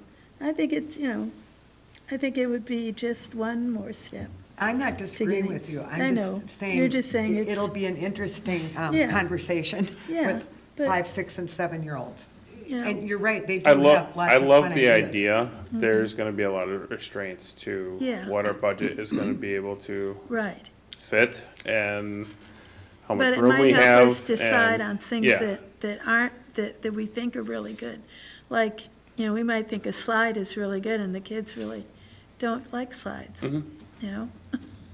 So that's why I think if we can bring in concepts that Yeah. are fit within the budget and can be ordered in a timely manner, so we can get this done this year, then they can take a look and put some input in on Yeah. which ones they like. Show them a picture and say, what's your Yeah. priority? Yeah. What's your favorite thing in this? And I Part of can the give three direction to presentation. each company to give me 3 different, completely different style parks, so that, you know, choosing colors and all those things, that's very simple. But Yeah. what play structures, and I guess a lot of it will be, you know, what kind of feedback we get from the survey too. Yeah, Is the survey thing like a standard process for us for the neighborhood no, parks? we haven't done this in the past. Yeah, I No. was gonna say, I don't, okay. You did I it like at it. Chester Park, right? Yeah, Chester, that was the Like, I was first time. selfishly thinking I live, you know, on 3 Points, and I'd be really curious to say what all the residents would turn in from a survey that live, you know, that border that park too, so hopefully we get a lot of When their response. time is up, they'll get the chance to fill it out. Yeah, I Yep. mean, hopefully we get a big response, and then it'd be kind of like what Councilmember McEnany said, I don't really have a comment right now, I just hope we get a lot of responses. Yep. We got one at Hercules Park when we just moved in, we got Yeah. a deal like this. And, you know, we were psyched when, you know, they built the new park, because So people in the neighborhood do call it the Hercules Park, huh? we call it. You know, it's interesting the way people rename parks. Yep. I watched the dedication of when they gave him the sword or whatever, and it was in that park, I think, Yeah. under the tent, and, anyway. So I- Ryan, are you envisioning, sorry, I need to catch up. Are you envisioning redesigning the whole park or just replacing the equipment? Replacing the equipment, but there's fall areas that need to come into play depending on what equipment we put in, so I can't speak to what shape that surround will be. It will definitely have to get a little bit bigger because we don't have the fall areas to add swings or certain, you know, depending on how it lays out, what direction slides will, you know, things have changed since the last time this park was built. We should have one park just devoted to swings, because it takes up so much room. I mean, you know, and who does not love a swing? It's a high priority usually for every family to have swings, so, I know that is well past due in this park, as you can see with that. Well, that this set has to be from- one of the oldest parks, right? Or one of the parks that's had the least It's- replacement. it's on top of the list. We have one more wooden park like this left after this one, so. Where is that? Dundee on Oh, top of the hill, out in the island. In between the houses. Yes, yep, So you're gonna send the survey out correct. to, how far? We were gonna do so many feet, it's gonna be the Avon area, probably Emerald, we can look towards the school, but I think a lot of families use that school playground too. I think you So- got, was it Wilshire? The two main roads, I Yep. would just pocket that area. Yep. Wilshire and- Yeah, that's, people are probably walking over there, Yep, unless you're going across a busy street, I don't know, maybe there. But I'm just saying, like, send it to enough people, yeah, so it's not just like, just that circle, you know? no, everything you see on there will be getting, and then I would- Emerald is kind of the pocket to the, I guess, west. Yeah. And Makes sense. then if you go up to the north, you hit Wilshire, and then from that Yeah. point north, I think we can do some in there, but, you know, they're also, know. like I said, right, right next door to the school, and the school's got a huge playground, so. Very popular. Cool, so you're gonna send that, and then you're gonna bring this back to Parks? We eventually? will, yep, and then we will reach out to at least 3 playground companies for ideas, and then we will bring that back to them, and ultimately we'll be coming back to here with results. So I think the one thing in the past that we felt a little left out on is when you get those 3 ideas, and then, again, I don't know, you know. It's the concept presentation. Yeah, are that- you that okay we've with been this, or missing out on. would you want more, him to come back when you get the 3 first before you go to Parks? Well, I think it would be fun to read the survey. And then results and the the details. results of the survey. And again, you know, we're just trying to introduce to the Parks Commission that we'd like to see a concept plan before they get you involved, Bolton and Mank involved, everybody involved. So I guess we have to decide. So you want him to come back here? Yeah, but you guys always did. I mean, the Parks Commission reviewed, made recommendations, but it was always the council that directed. I know, but we never had any chance to really digest any of it. It just shows up. And so I think what we Before had we go said in to a that design, meeting. you want to Yeah. have a discussion? Okay. I'll tell you this, when I first got on council a couple years ago, I remember there was an idea of like having natural logs. And Oh, people yeah. walking on logs, and I'm like, I was in a workshop or something, I thought, that was the stupidest thing I've ever heard. I have young kids that, they don't care about walking on a log. No. I mean, I get the natural thing, and maybe if it's one thing out of many, but the whole thing was like natural look, and it never happened. I'm sure you remember that. It's actually a very popular thing in a Yeah. lot of I parks. thought it was beautiful, too. My kids would never, My kids that's would not have like. loved It's the theme, but they still do all the play structures, but it Yeah. looks like logs. Yeah, Yeah. well, the thing that I saw, it was a lot of logs, and too many logs, and that's kind of the whole thing, so. It's also subjective, you know. Yeah. It's Well, I like took my kids to the park every single day forever. with so- the logs. No, without logs. No, I'm They're good saying, parks. it's subjective, meaning your kids maybe wouldn't like it, but like my kids would have loved climbing like apes all over the logs. They were like this tall. That's it. It was like a beam. And it Oh. was like 3 feet tall. It's not like what we have at Surfside now, where, you know, there's like a thing. And I've been on it. It's cool. That one's cool. This was like There's this. nothing cool about anything at Surfside in that. Well, Are you let's talking not- about? let's not go into Mayor, that. are you talking about the playground that was initially discussed to be put in? This is before we even did anything, yeah. Yeah. So it wasn't the This is like a- final before No, everything? this is like a workshop. It was a concept that we saw, and I was like, well, who came up with this idea? And Right. it didn't seem like it would No, be we. user-friendly? or- Well, I think a few people liked it on council, and a few people were like, why do we have logs? Well, it was based on. And it kind of went back to the drawing surveys board, and and, stuff. I'll add that this is a pocket park. yeah. It's not gonna be over the Logs. top, crazy themed. It's more, what colors do you want? What play features do you want? You know, they can look different ways, but Cross what, logs off the list. yeah, So, the detailed stuff like that is for a bigger, more expensive park. Yeah. so 2 questions. Does Bolton Mank put this out for bid, or do we define the requirements and go out to? I've been taking care of it in-house, and Okay. I've only gone to Bolton Mink if I need to do some kind of stormwater Okay. thing, but I've already talked to them, we're under an acre of disturbance, so Good. we're not gonna have to do anything with them. I took quotes from 3 different companies. You know, we brought those quotes in, the Parks Commission, and went through, we decided which one they liked based off of the quotes. They're all within a couple grand of each other, cause I said, here's your dollar amount, and give me the best park you can for this price. And that's how we went about it last year, and they all came to the table with pretty like price.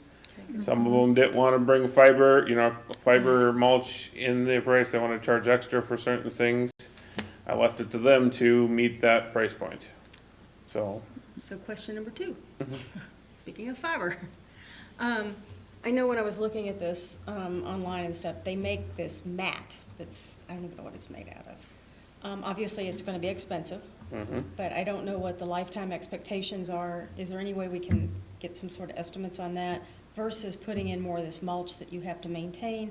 I mean, if it's a 10-year type thing, warranty for this mat, even in our climate, you know, what does it cost us for 10 years to rip out mulch and put new mulch in every spring? For the size of Kill the the park thistle. that we're gonna build, it would almost be the same price as what we're gonna put into playground equipment.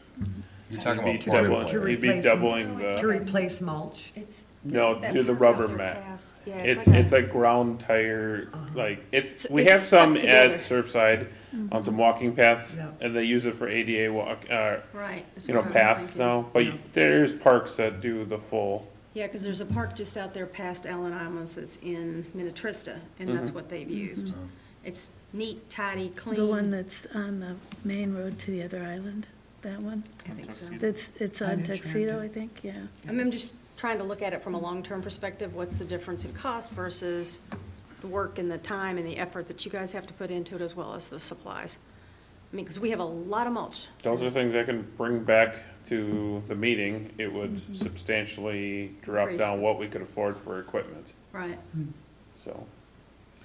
But again, if we end up getting response back that there aren't a lot of young kids, you know, it might be a repurposing situation even at that point. So that's why I think it would be fun for us to be able to see what the feedback comes in as, so we can weigh in on that and then send that over to Parks with the blessing to go, you know, run with the ball. All right, We'll get it moving as quick as There you possible. go. Turn around, once we do get through the planning and decide what we're gonna order, it's 8 to 12 weeks. And then I have to, once I get confirmation that, of delivery, then they schedule install dates, so best case scenario, we're in fall already, Oh, wow. so. we're Before gonna- replacement even happens? I'm sorry? Before replacement even happens? Correct. Oh, wow, okay. So I'll be coming back soon with information so we can keep the ball rolling. Great, thank you, Ryan. Yep, Thanks, Ryan. thank you. all right, number 10, we got announcements, comments and reports from Councilmember Pugh. I think we have 9B. Don't we maybe. have the network, City Hall, Oh. internet? I'm just trying to go home. All right, sorry, 9B. Long day. Jesse, you're up. It's not. 9B. 9B. Jesse is gonna Lakeside Network Lakeside. City Hall. introduce Oh, yeah, that's Lakeside your Network network. City Hall Internet This thing? repeater lease by Jesse Dixon. They have to move it because of the new. Mr. Now- Mayor, now members it's of the not council, working. I know, I'm just looking at my headache of a issue across the way here, but, so staff has been working with Lakeside Networks, which I have a representative here in the crowd, Andrew Daly, that can speak to this a little bit more. But essentially, we were approached to enter into a lease agreement for some space on City Hall to provide internet to an area, basically wirelessly to anybody that's within sight of it. I've heard, at least in my time here, that there's been a lack of internet options. Of course, we've had a couple of our larger clients, or not clients, but franchisees start to overlay the city. This is different than that. This is be just a lease agreement for some space, and then, especially because it's just internet, we don't need a franchise agreement, but staff's very supportive of it. I think just the idea of more competition is generally good for our residents, and it's a pretty low-risk type of thing for us to do. So I was going to pull up a presentation, but more than anything, I think I would just introduce Andrew, and maybe he can answer some questions while I work on this. All right, Andrew, come on up. You've endured a long meeting. Pull it up on my phone screen if that helps. All right, so my name's Andrew. I'm one of the owners of Lakeside Networks. So we're a small Lake Minnetonka-based provider. We started in Spring Park. We got an office in Excelsior where we broadcast kind of wirelessly, kind of like a cell carrier. So we're going the same places that cell carriers do, but we operate a little different. So our network's mainly line of sight based. So you need to see the top of the tower you're connecting to. Got it. So hence the rooftop at the Mound City Hall. It's a pretty tall rooftop, and you can see a lot of downtown Mound from the rooftop. So we ran some propagations, and we figured it would be a great spot to have a repeater site. Yeah, get up to the next slide. Essentially what I kind of just skimmed over, yeah, so it's no secret that our area has struggled with internet service. It's kind of the main reason we started up. All of the owners, everyone's either lived in Mound currently, or we've lived in Mound for at least 10 years. So I think it's safe to say we know the city unlike any other internet provider. And we're hopeful to work with the city on bringing service to more of the town. It's a little simple rooftop site, so it's like a non-penetrating roof mount, so we don't drill into the roof or anything. It's held down with cinder blocks, and then it's just basically a pole, and we draw. Like with the picture there? Yeah. The top of that? Yeah, so that's our main site is yeah, across from the water patrol. So we broadcast off of that rooftop. I always grew up thinking that was like a cell carrier up there. It's been dead this whole time, so there's never been anyone broadcasting up there. So we talked to the landlord there, local landlord, and they were like, yeah, this is an abandoned site, guys. So it worked out great. All the masts and everything were installed, and we've slowly been taking those old antennas down and replacing them with our antennas. So that's kind of where we're based at. Go to the next slide. All right, so yeah, our competitors, we got Midco. Few people know 49% of Midco is owned by Comcast, so a little bit of a surprise there for some. Midco's based in South Dakota, Comcast in Philadelphia. Frontier's now 100% owned by Verizon, and Verizon's in New York. Mediacom, I mean, we're kind of past Mediacom at this point, but still 100% owned by the same family that's been running it since day one, and their coverage is in the Midwest and Florida, and Mediacom's based in New York for some reason, so I always say that they're kind of far away from their clientele.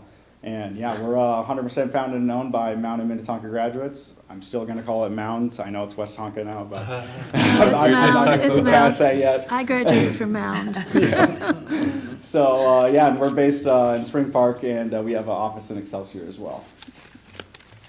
And so this is some real world data. So this is a Midco residential connection in Minnetrista. So latency, it's also called ping, is kind of like a measurement of how snappy an internet connection is, which can also be used to measure stability. If you look at the graph, and you can kind of see ups and downs if it's an unstable connection.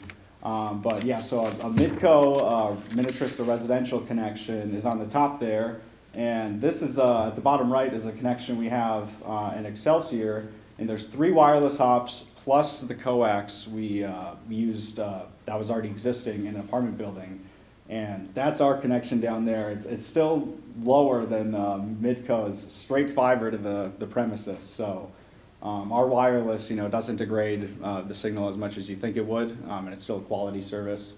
Yeah, head to the next slide, Jesse. Thank you. Clients come first here, so pretty much everyone we service knows at least one of us by first name, so we try to completely excel in support versus the other providers. It's not very hard. And yeah, so we have 99% or around 99% client retention network-wide. Since 2021, when we started servicing Excelsior on their water tower, we still have 100% client retention there.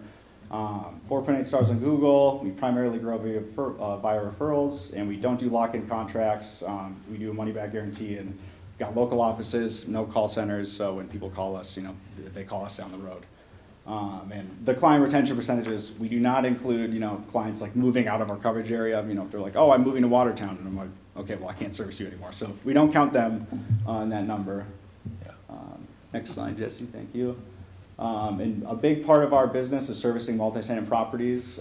So we can use any existing wiring, which is kind of a unique market advantage we have. So older buildings in Mound that have only phone lines or coax in them, we can do gigabit speeds to all the units. We don't need to retrofit the building in any way.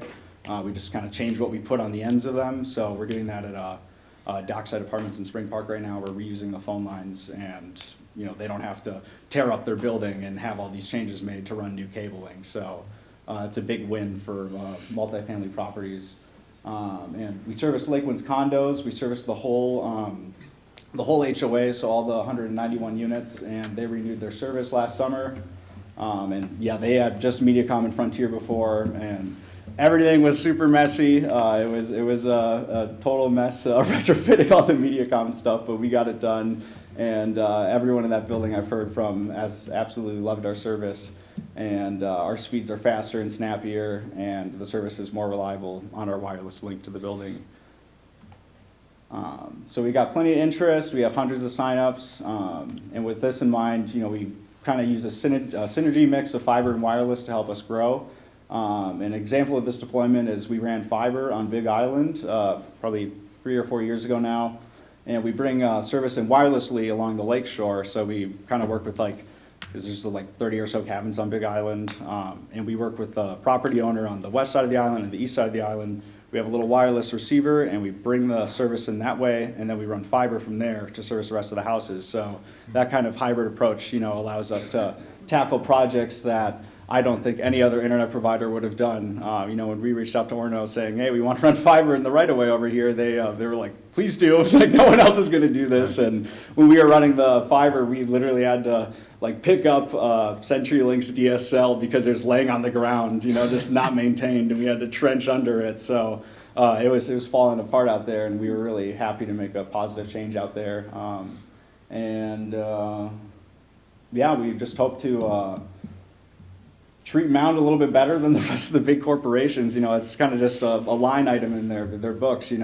If Mound goes down for 2 days, a large telco, they couldn't really care less. It's just a 1%, fraction of a percentage of their network. It's not a huge deal to them. If Mound goes down for us, our company reputation is at stake. So we try to do a really good job in that way. We take it very seriously.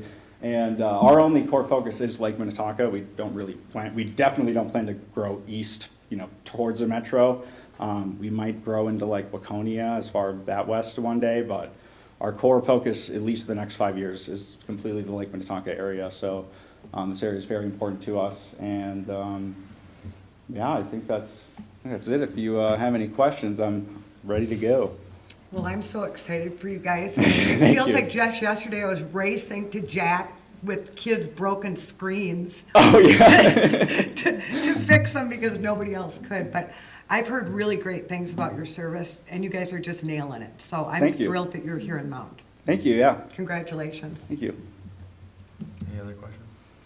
I'm just curious, there was a picture of a water tower, so do we also? That was Minnetrista. That's the Sunnyfield Minnetrista Water Tower, yeah. Okay, so do we lease some space on our water towers as well, or what's the?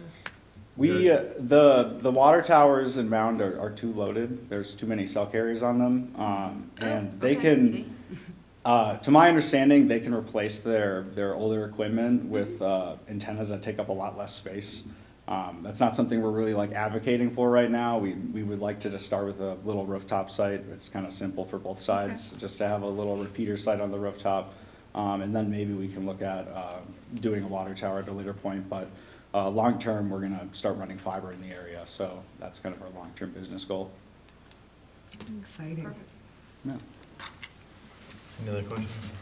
Doesn't seem like there's a downside to anything, so no, not really. Very exciting. It says there's an attachment, but I don't see an attachment. It's actually okay, but because at this point, we're finishing it up here, so the motion would be just to direct us to finalize this, to direct staff to work with the city attorney and Andrew to get it finalized. We'll just have it on a consent item Okay, in got 2 it. weeks, so just All get right. it taken care of. Cool, well, thank you, appreciate it. Thank Thank you. you. Appreciate it. Look forward to doing business with you. You have to get up on your roof and see if you can see it at City Hall. I see that, Amber. Exactly. All right, does someone want to make a motion? It's not that motion. Oh, it isn't? I think, but, So motion. is it on there? Yeah, it's on Yep, nine there B. it is right there. 9B. 9B on this. This is it right here. Oh, Yeah, just read it right out. there. Oh. Okay. Different piece of. I make a So- motion to direct staff to work with the city attorney to enter into a city hall internet repeater lease agreement between Lakeside Networks LLC and the city of Mound. All right, got a motion, can I get a second? Second. Any other discussion? All those in favor, please say aye. Aye. Those opposed? All right, Congrats. Thank you. Thank you. All right. Have a good night. And that'll come back on the consent. Yeah, or well, yeah. I'll say congrats next time. Okay, number 10, comments and reports, Councilor Pugh. Okay, on parks, I just want to share that, you know, we had our meeting and talked about next steps and everything in the plan with the city council. And also that Tyler had identified a grant through DNR that supports bike paths. And so he went in to look at our 2040 plan and has identified where it's wonderful. Our 2040 plan spells it all out. I mean, it's all there. So he's pulled those together. And in the interim, I called Heather Edelson, our Hennepin County supervisor, and said, you know, we have this dream of doing this bike path that connects the Andrews Sisters Trail all around the lake.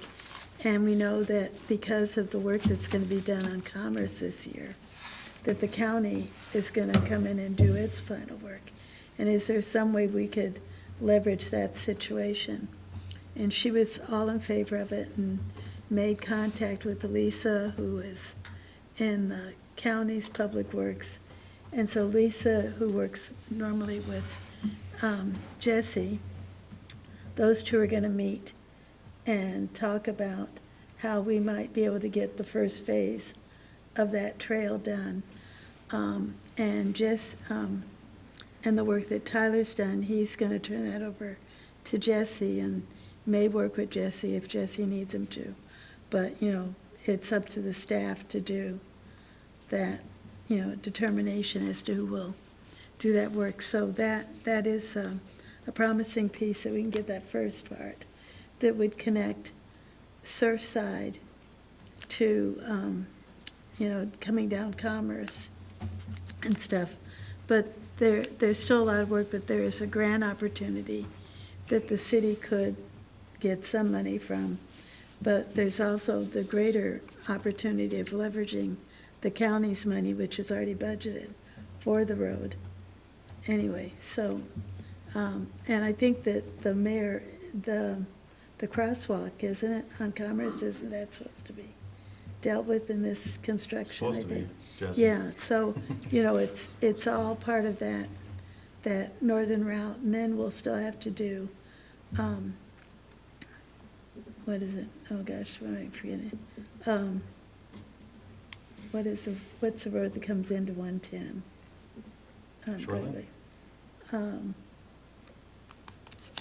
Oh, gosh, Wilshire and, Bartlett? Bartlett, yeah. So that'd be the next part to look at for funding for that. The Fire Commission met, we had our regular meeting. They went through determinations on the pension fund, which is a big contention between St. Bonnie and Mound on, because Mound has, we have lump sum payments and then we have annual payments on retirement, and St. Bonnie just has lump sum. And so we got the presentation. Our county, our board, I guess, is flexible, but they still want, they want to try and figure out how can we merge the two systems. And so when the chief met with the chief in St. Bonnie to talk about the merger, St. Bonnie pretty much said their way or no way. And so we're at an impasse right now with that. But that is the biggest hang-up on this merging the departments or creating this joint powers agreement. But hopefully we will get that done.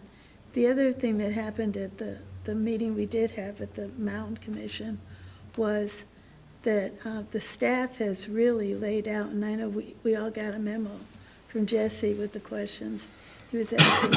They've really laid out a fantastic system for hiring and interviewing for the new fire chief.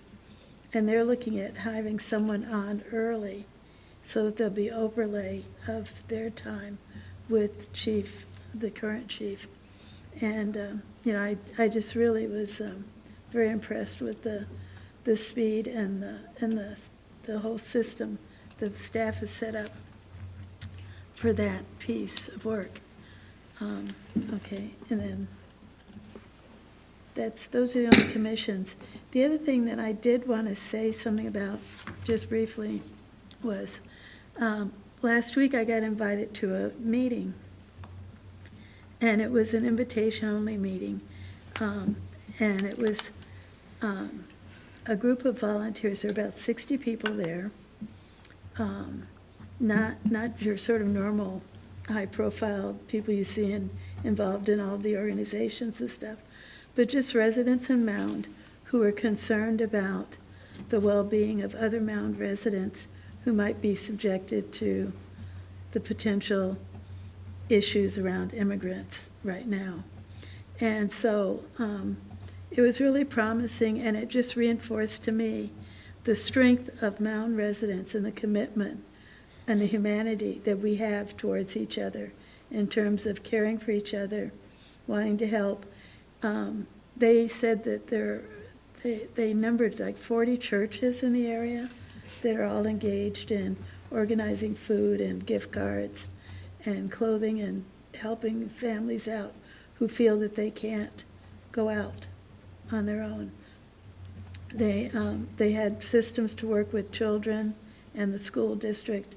And so it just says that, you know, while people may not think that anything's happening here, and it's not, we're not having big raids or anything like that, but there is activity and there is attention, but there is a group of individuals, many individuals, who are working hard to put our arms around those who are in this difficult situation and supporting them. So I just wanted to share that with the staff and the council, because I think that that it's important that we honor the volunteerism and the commitment of people in this community to others. Yeah. Thank you. And that's Anything it. else? All right. Councilmember McEnany? Just one thing, I'm just very excited to go to the water treatment deal on Thursday, so I can actually really learn about it. I'm assuming it's Bolton and Mank that's going to be the presenting it. There will be a presence from Bolton and Mink as well as city staff with a series of poster board type of stations for the various stages of the construction, and then just availability for questions. Well, just to remind the public that if you want to learn about the infrastructure, it's at the Gillespie Center on Thursday from 3 to 7. And I never feel like I have a true handle on it, so I can't wait to take notes when I go. And then just quickly, for everybody, the Beat Hunger Bash is on Saturday, March 7th at the Gillespie Center. It's a really fun event with bands, food. It's a casino night. And the Tonka Lions have a cash bar. New this year is Battle Golf, and it does all support. Proceeds go to the food shelf for March Food Shelf Month. So it's a really fun event, and I think tickets are going on sale tomorrow. And there'll be, Sherry, I know you don't like these, but there'll be QR codes that you'll be able to access off social media to get your tickets. Yeah. And I think, I didn't write down, but I believe it starts at 6, the event, either 6 or 6:30. And that's all I've got. The bash of the year. It is That's the bash of what the it year. says. It was really, I mean, they have just great bands and great food. Put It's a lot fun. of work into it. Yep, they do. And raise a lot of money. Anything? Anybody We wants to volunteer, I'm sure they'd love to. Goose egg, I got nothing. All right. Councilmember Herrick? Let's see. I don't know, Jesse, I haven't really talked to you about this, but like the state of the city thing, have we gotten any more information on that, or where that's landing? Well, we're working on some items at a staff level to try to pull together information. I met with Councilmember McEnany yesterday regarding some of the more visual presentation type of stuff. Working with the chief and Vicky to prepare the space and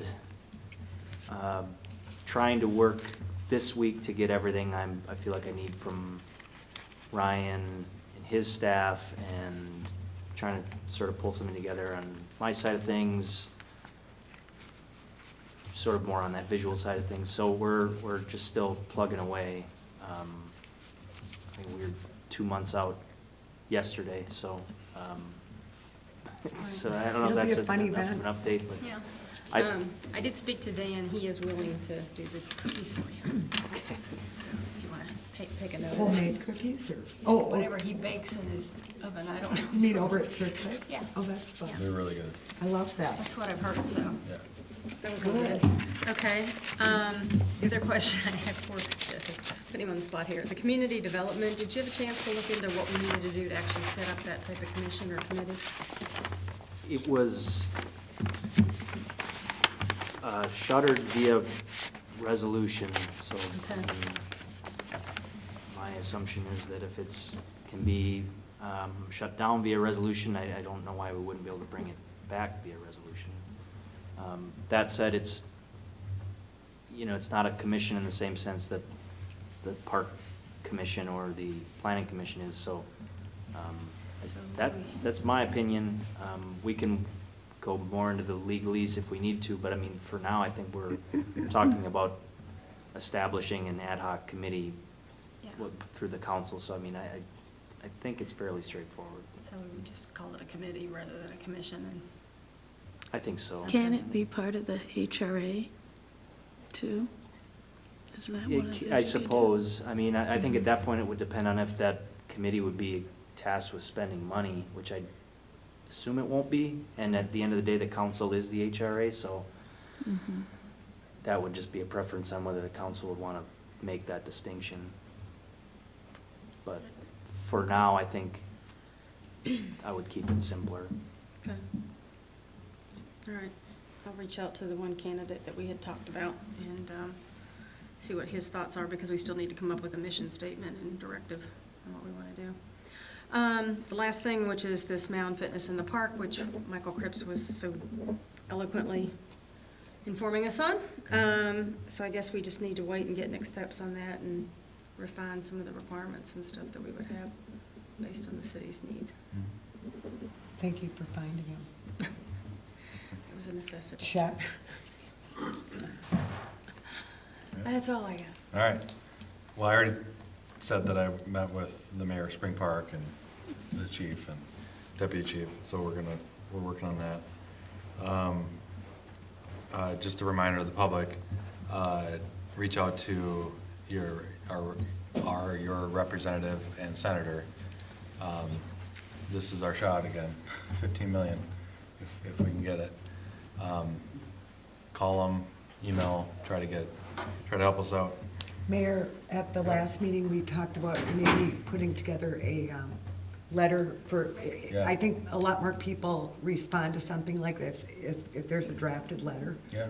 Could we do that and then maybe get that online so people can download it and then just It's fill it out? funny you said that, because I did send Layla a link to a document that I received from another community concerning this same type thing, where they've got a full-blown campaign, Mhm. letter, email, Yeah. notifications, various ways, that they're outlined, different verbiage. I So I think don't know, maybe- she hasn't gone through it all yet, but she did acknowledge it and said that she was going to look at it. Well, I think we might have a great outpouring from Mhm. residents if we can make it easily accessible for them. Right, you and that's know. what this was, it was. And we have done that in the past, and I'm sure we talked about it before, but I'll talk to Layla in the morning. Yeah. And I would assume that we would just make that part of our greater water sort of outreach on their Mhm. website and Yeah. Facebook, and just direct people there, so that should be easily doable. If we could get a draft of that letter, it'd be good to hand it out or make it Yeah. available at this. Yeah, on Thursday. Thursday, yeah, It'd sorry. be really cool. And then also at our March meeting for water. Yeah. How quickly, Mayor, do you want us to get these letters in? I mean, I Is want there- people to call and email and text and. But is there a let know. deadline for when this is gonna be? I think it's April, Okay, end of April, middle of April, end of April is when they're gonna wrap up. okay. Which is different than, like, last year was like end of May. I think the committees, the deadline for Senate committees to meet is like the first week of May, which the House will have been done by then, so end of So April. we want it there by mid-April? Yeah. No later than mid-April? I mean- Right? Right. Like, I think, like, start telling people now, like, so we don't go too far and they're like, oh, well, thanks, but we already got too far down Well, the the road. minute we get a drafted letter, Yeah. I'll hand them out to all my neighbors. I mean, Yeah. it would be really helpful for us. Yeah. And then if you're doing something on Facebook, when you do like, you know, click here or whatever, if you do like a change.org or whatever you're gonna do, have it, you know, go right into their email. And then provide their phone number and I wouldn't just say them, I would say, and maybe you can help Jesse, but like, you know, like Pappas, Senator Pappas, like, if she's, Cool, is yeah. she's still the chair? Like, like do the chair of maybe both of those, or do other people that are on the committees that are gonna be important for us. I mean, so we're not just picking on our people. I mean, I know our people are supportive, but they're all, But we need there's all people other on the cities committees. that want mine too, that they're, Could we, Jesse, could we also, you know, for everybody who signed up for news and events to get distributed into your phones and emails, could we send that out via that after discussing maybe a portion of the water program and maybe include that? I mean, I think that we could very easily just utilize the news or updates portion of that. I mean, it's certainly a citywide news thing. I just, not that you were implying this, but I'm just saying generally we would try to keep it within the channels people sign up for. So as long as Right. we're comfortable saying that this is certainly city news, then we can utilize those same channels. And then obviously Facebook and Instagram. I mean, I would just keep it short and say, you know, we're trying to get 15 million this year, blah, blah. We do have supportive, you know, people, but it doesn't hurt to hear from. I mean, kind of short and sweet, but they need to, you know, if they have a stack of emails, that's gonna go a lot more. They're gonna go, you know, Mound really needs help here. Right. So that could maybe just be an added page, what can I do to help Yeah. on the water funding Yeah. Yeah. be great. page, and like a new page that has all those different options. I know we've done this before, and I've talked to them, and I was like, well, how many emails, how many calls? And they're like, it wasn't that much. So, Well- so, again, let's try. Well, whatever we can do to assist the residents To make it easier. Yeah, Sure. make to make it easier. easier. Yes, right. And most people are, they just get stuck trying to figure out what to write, so. Yeah. Right. And where Write do a I form. send it, and how Yeah. do I get it there? Yeah, yeah. Okay. I know I don't have a stamp. Yeah. But if they could. All right, Jesse, do you have anything you want to talk about? I only was gonna reiterate the Thursday meeting, so Okay. thank you. All right, and the next city council meeting is Tuesday, March 10th at 6 here. That's it, so I'll take a motion to adjourn. Motion to adjourn? And can I get a second? Second. Any other discussion? All those in favor, please say aye. Aye. Aye. Those opposed? All right, we're adjourned. Thank you.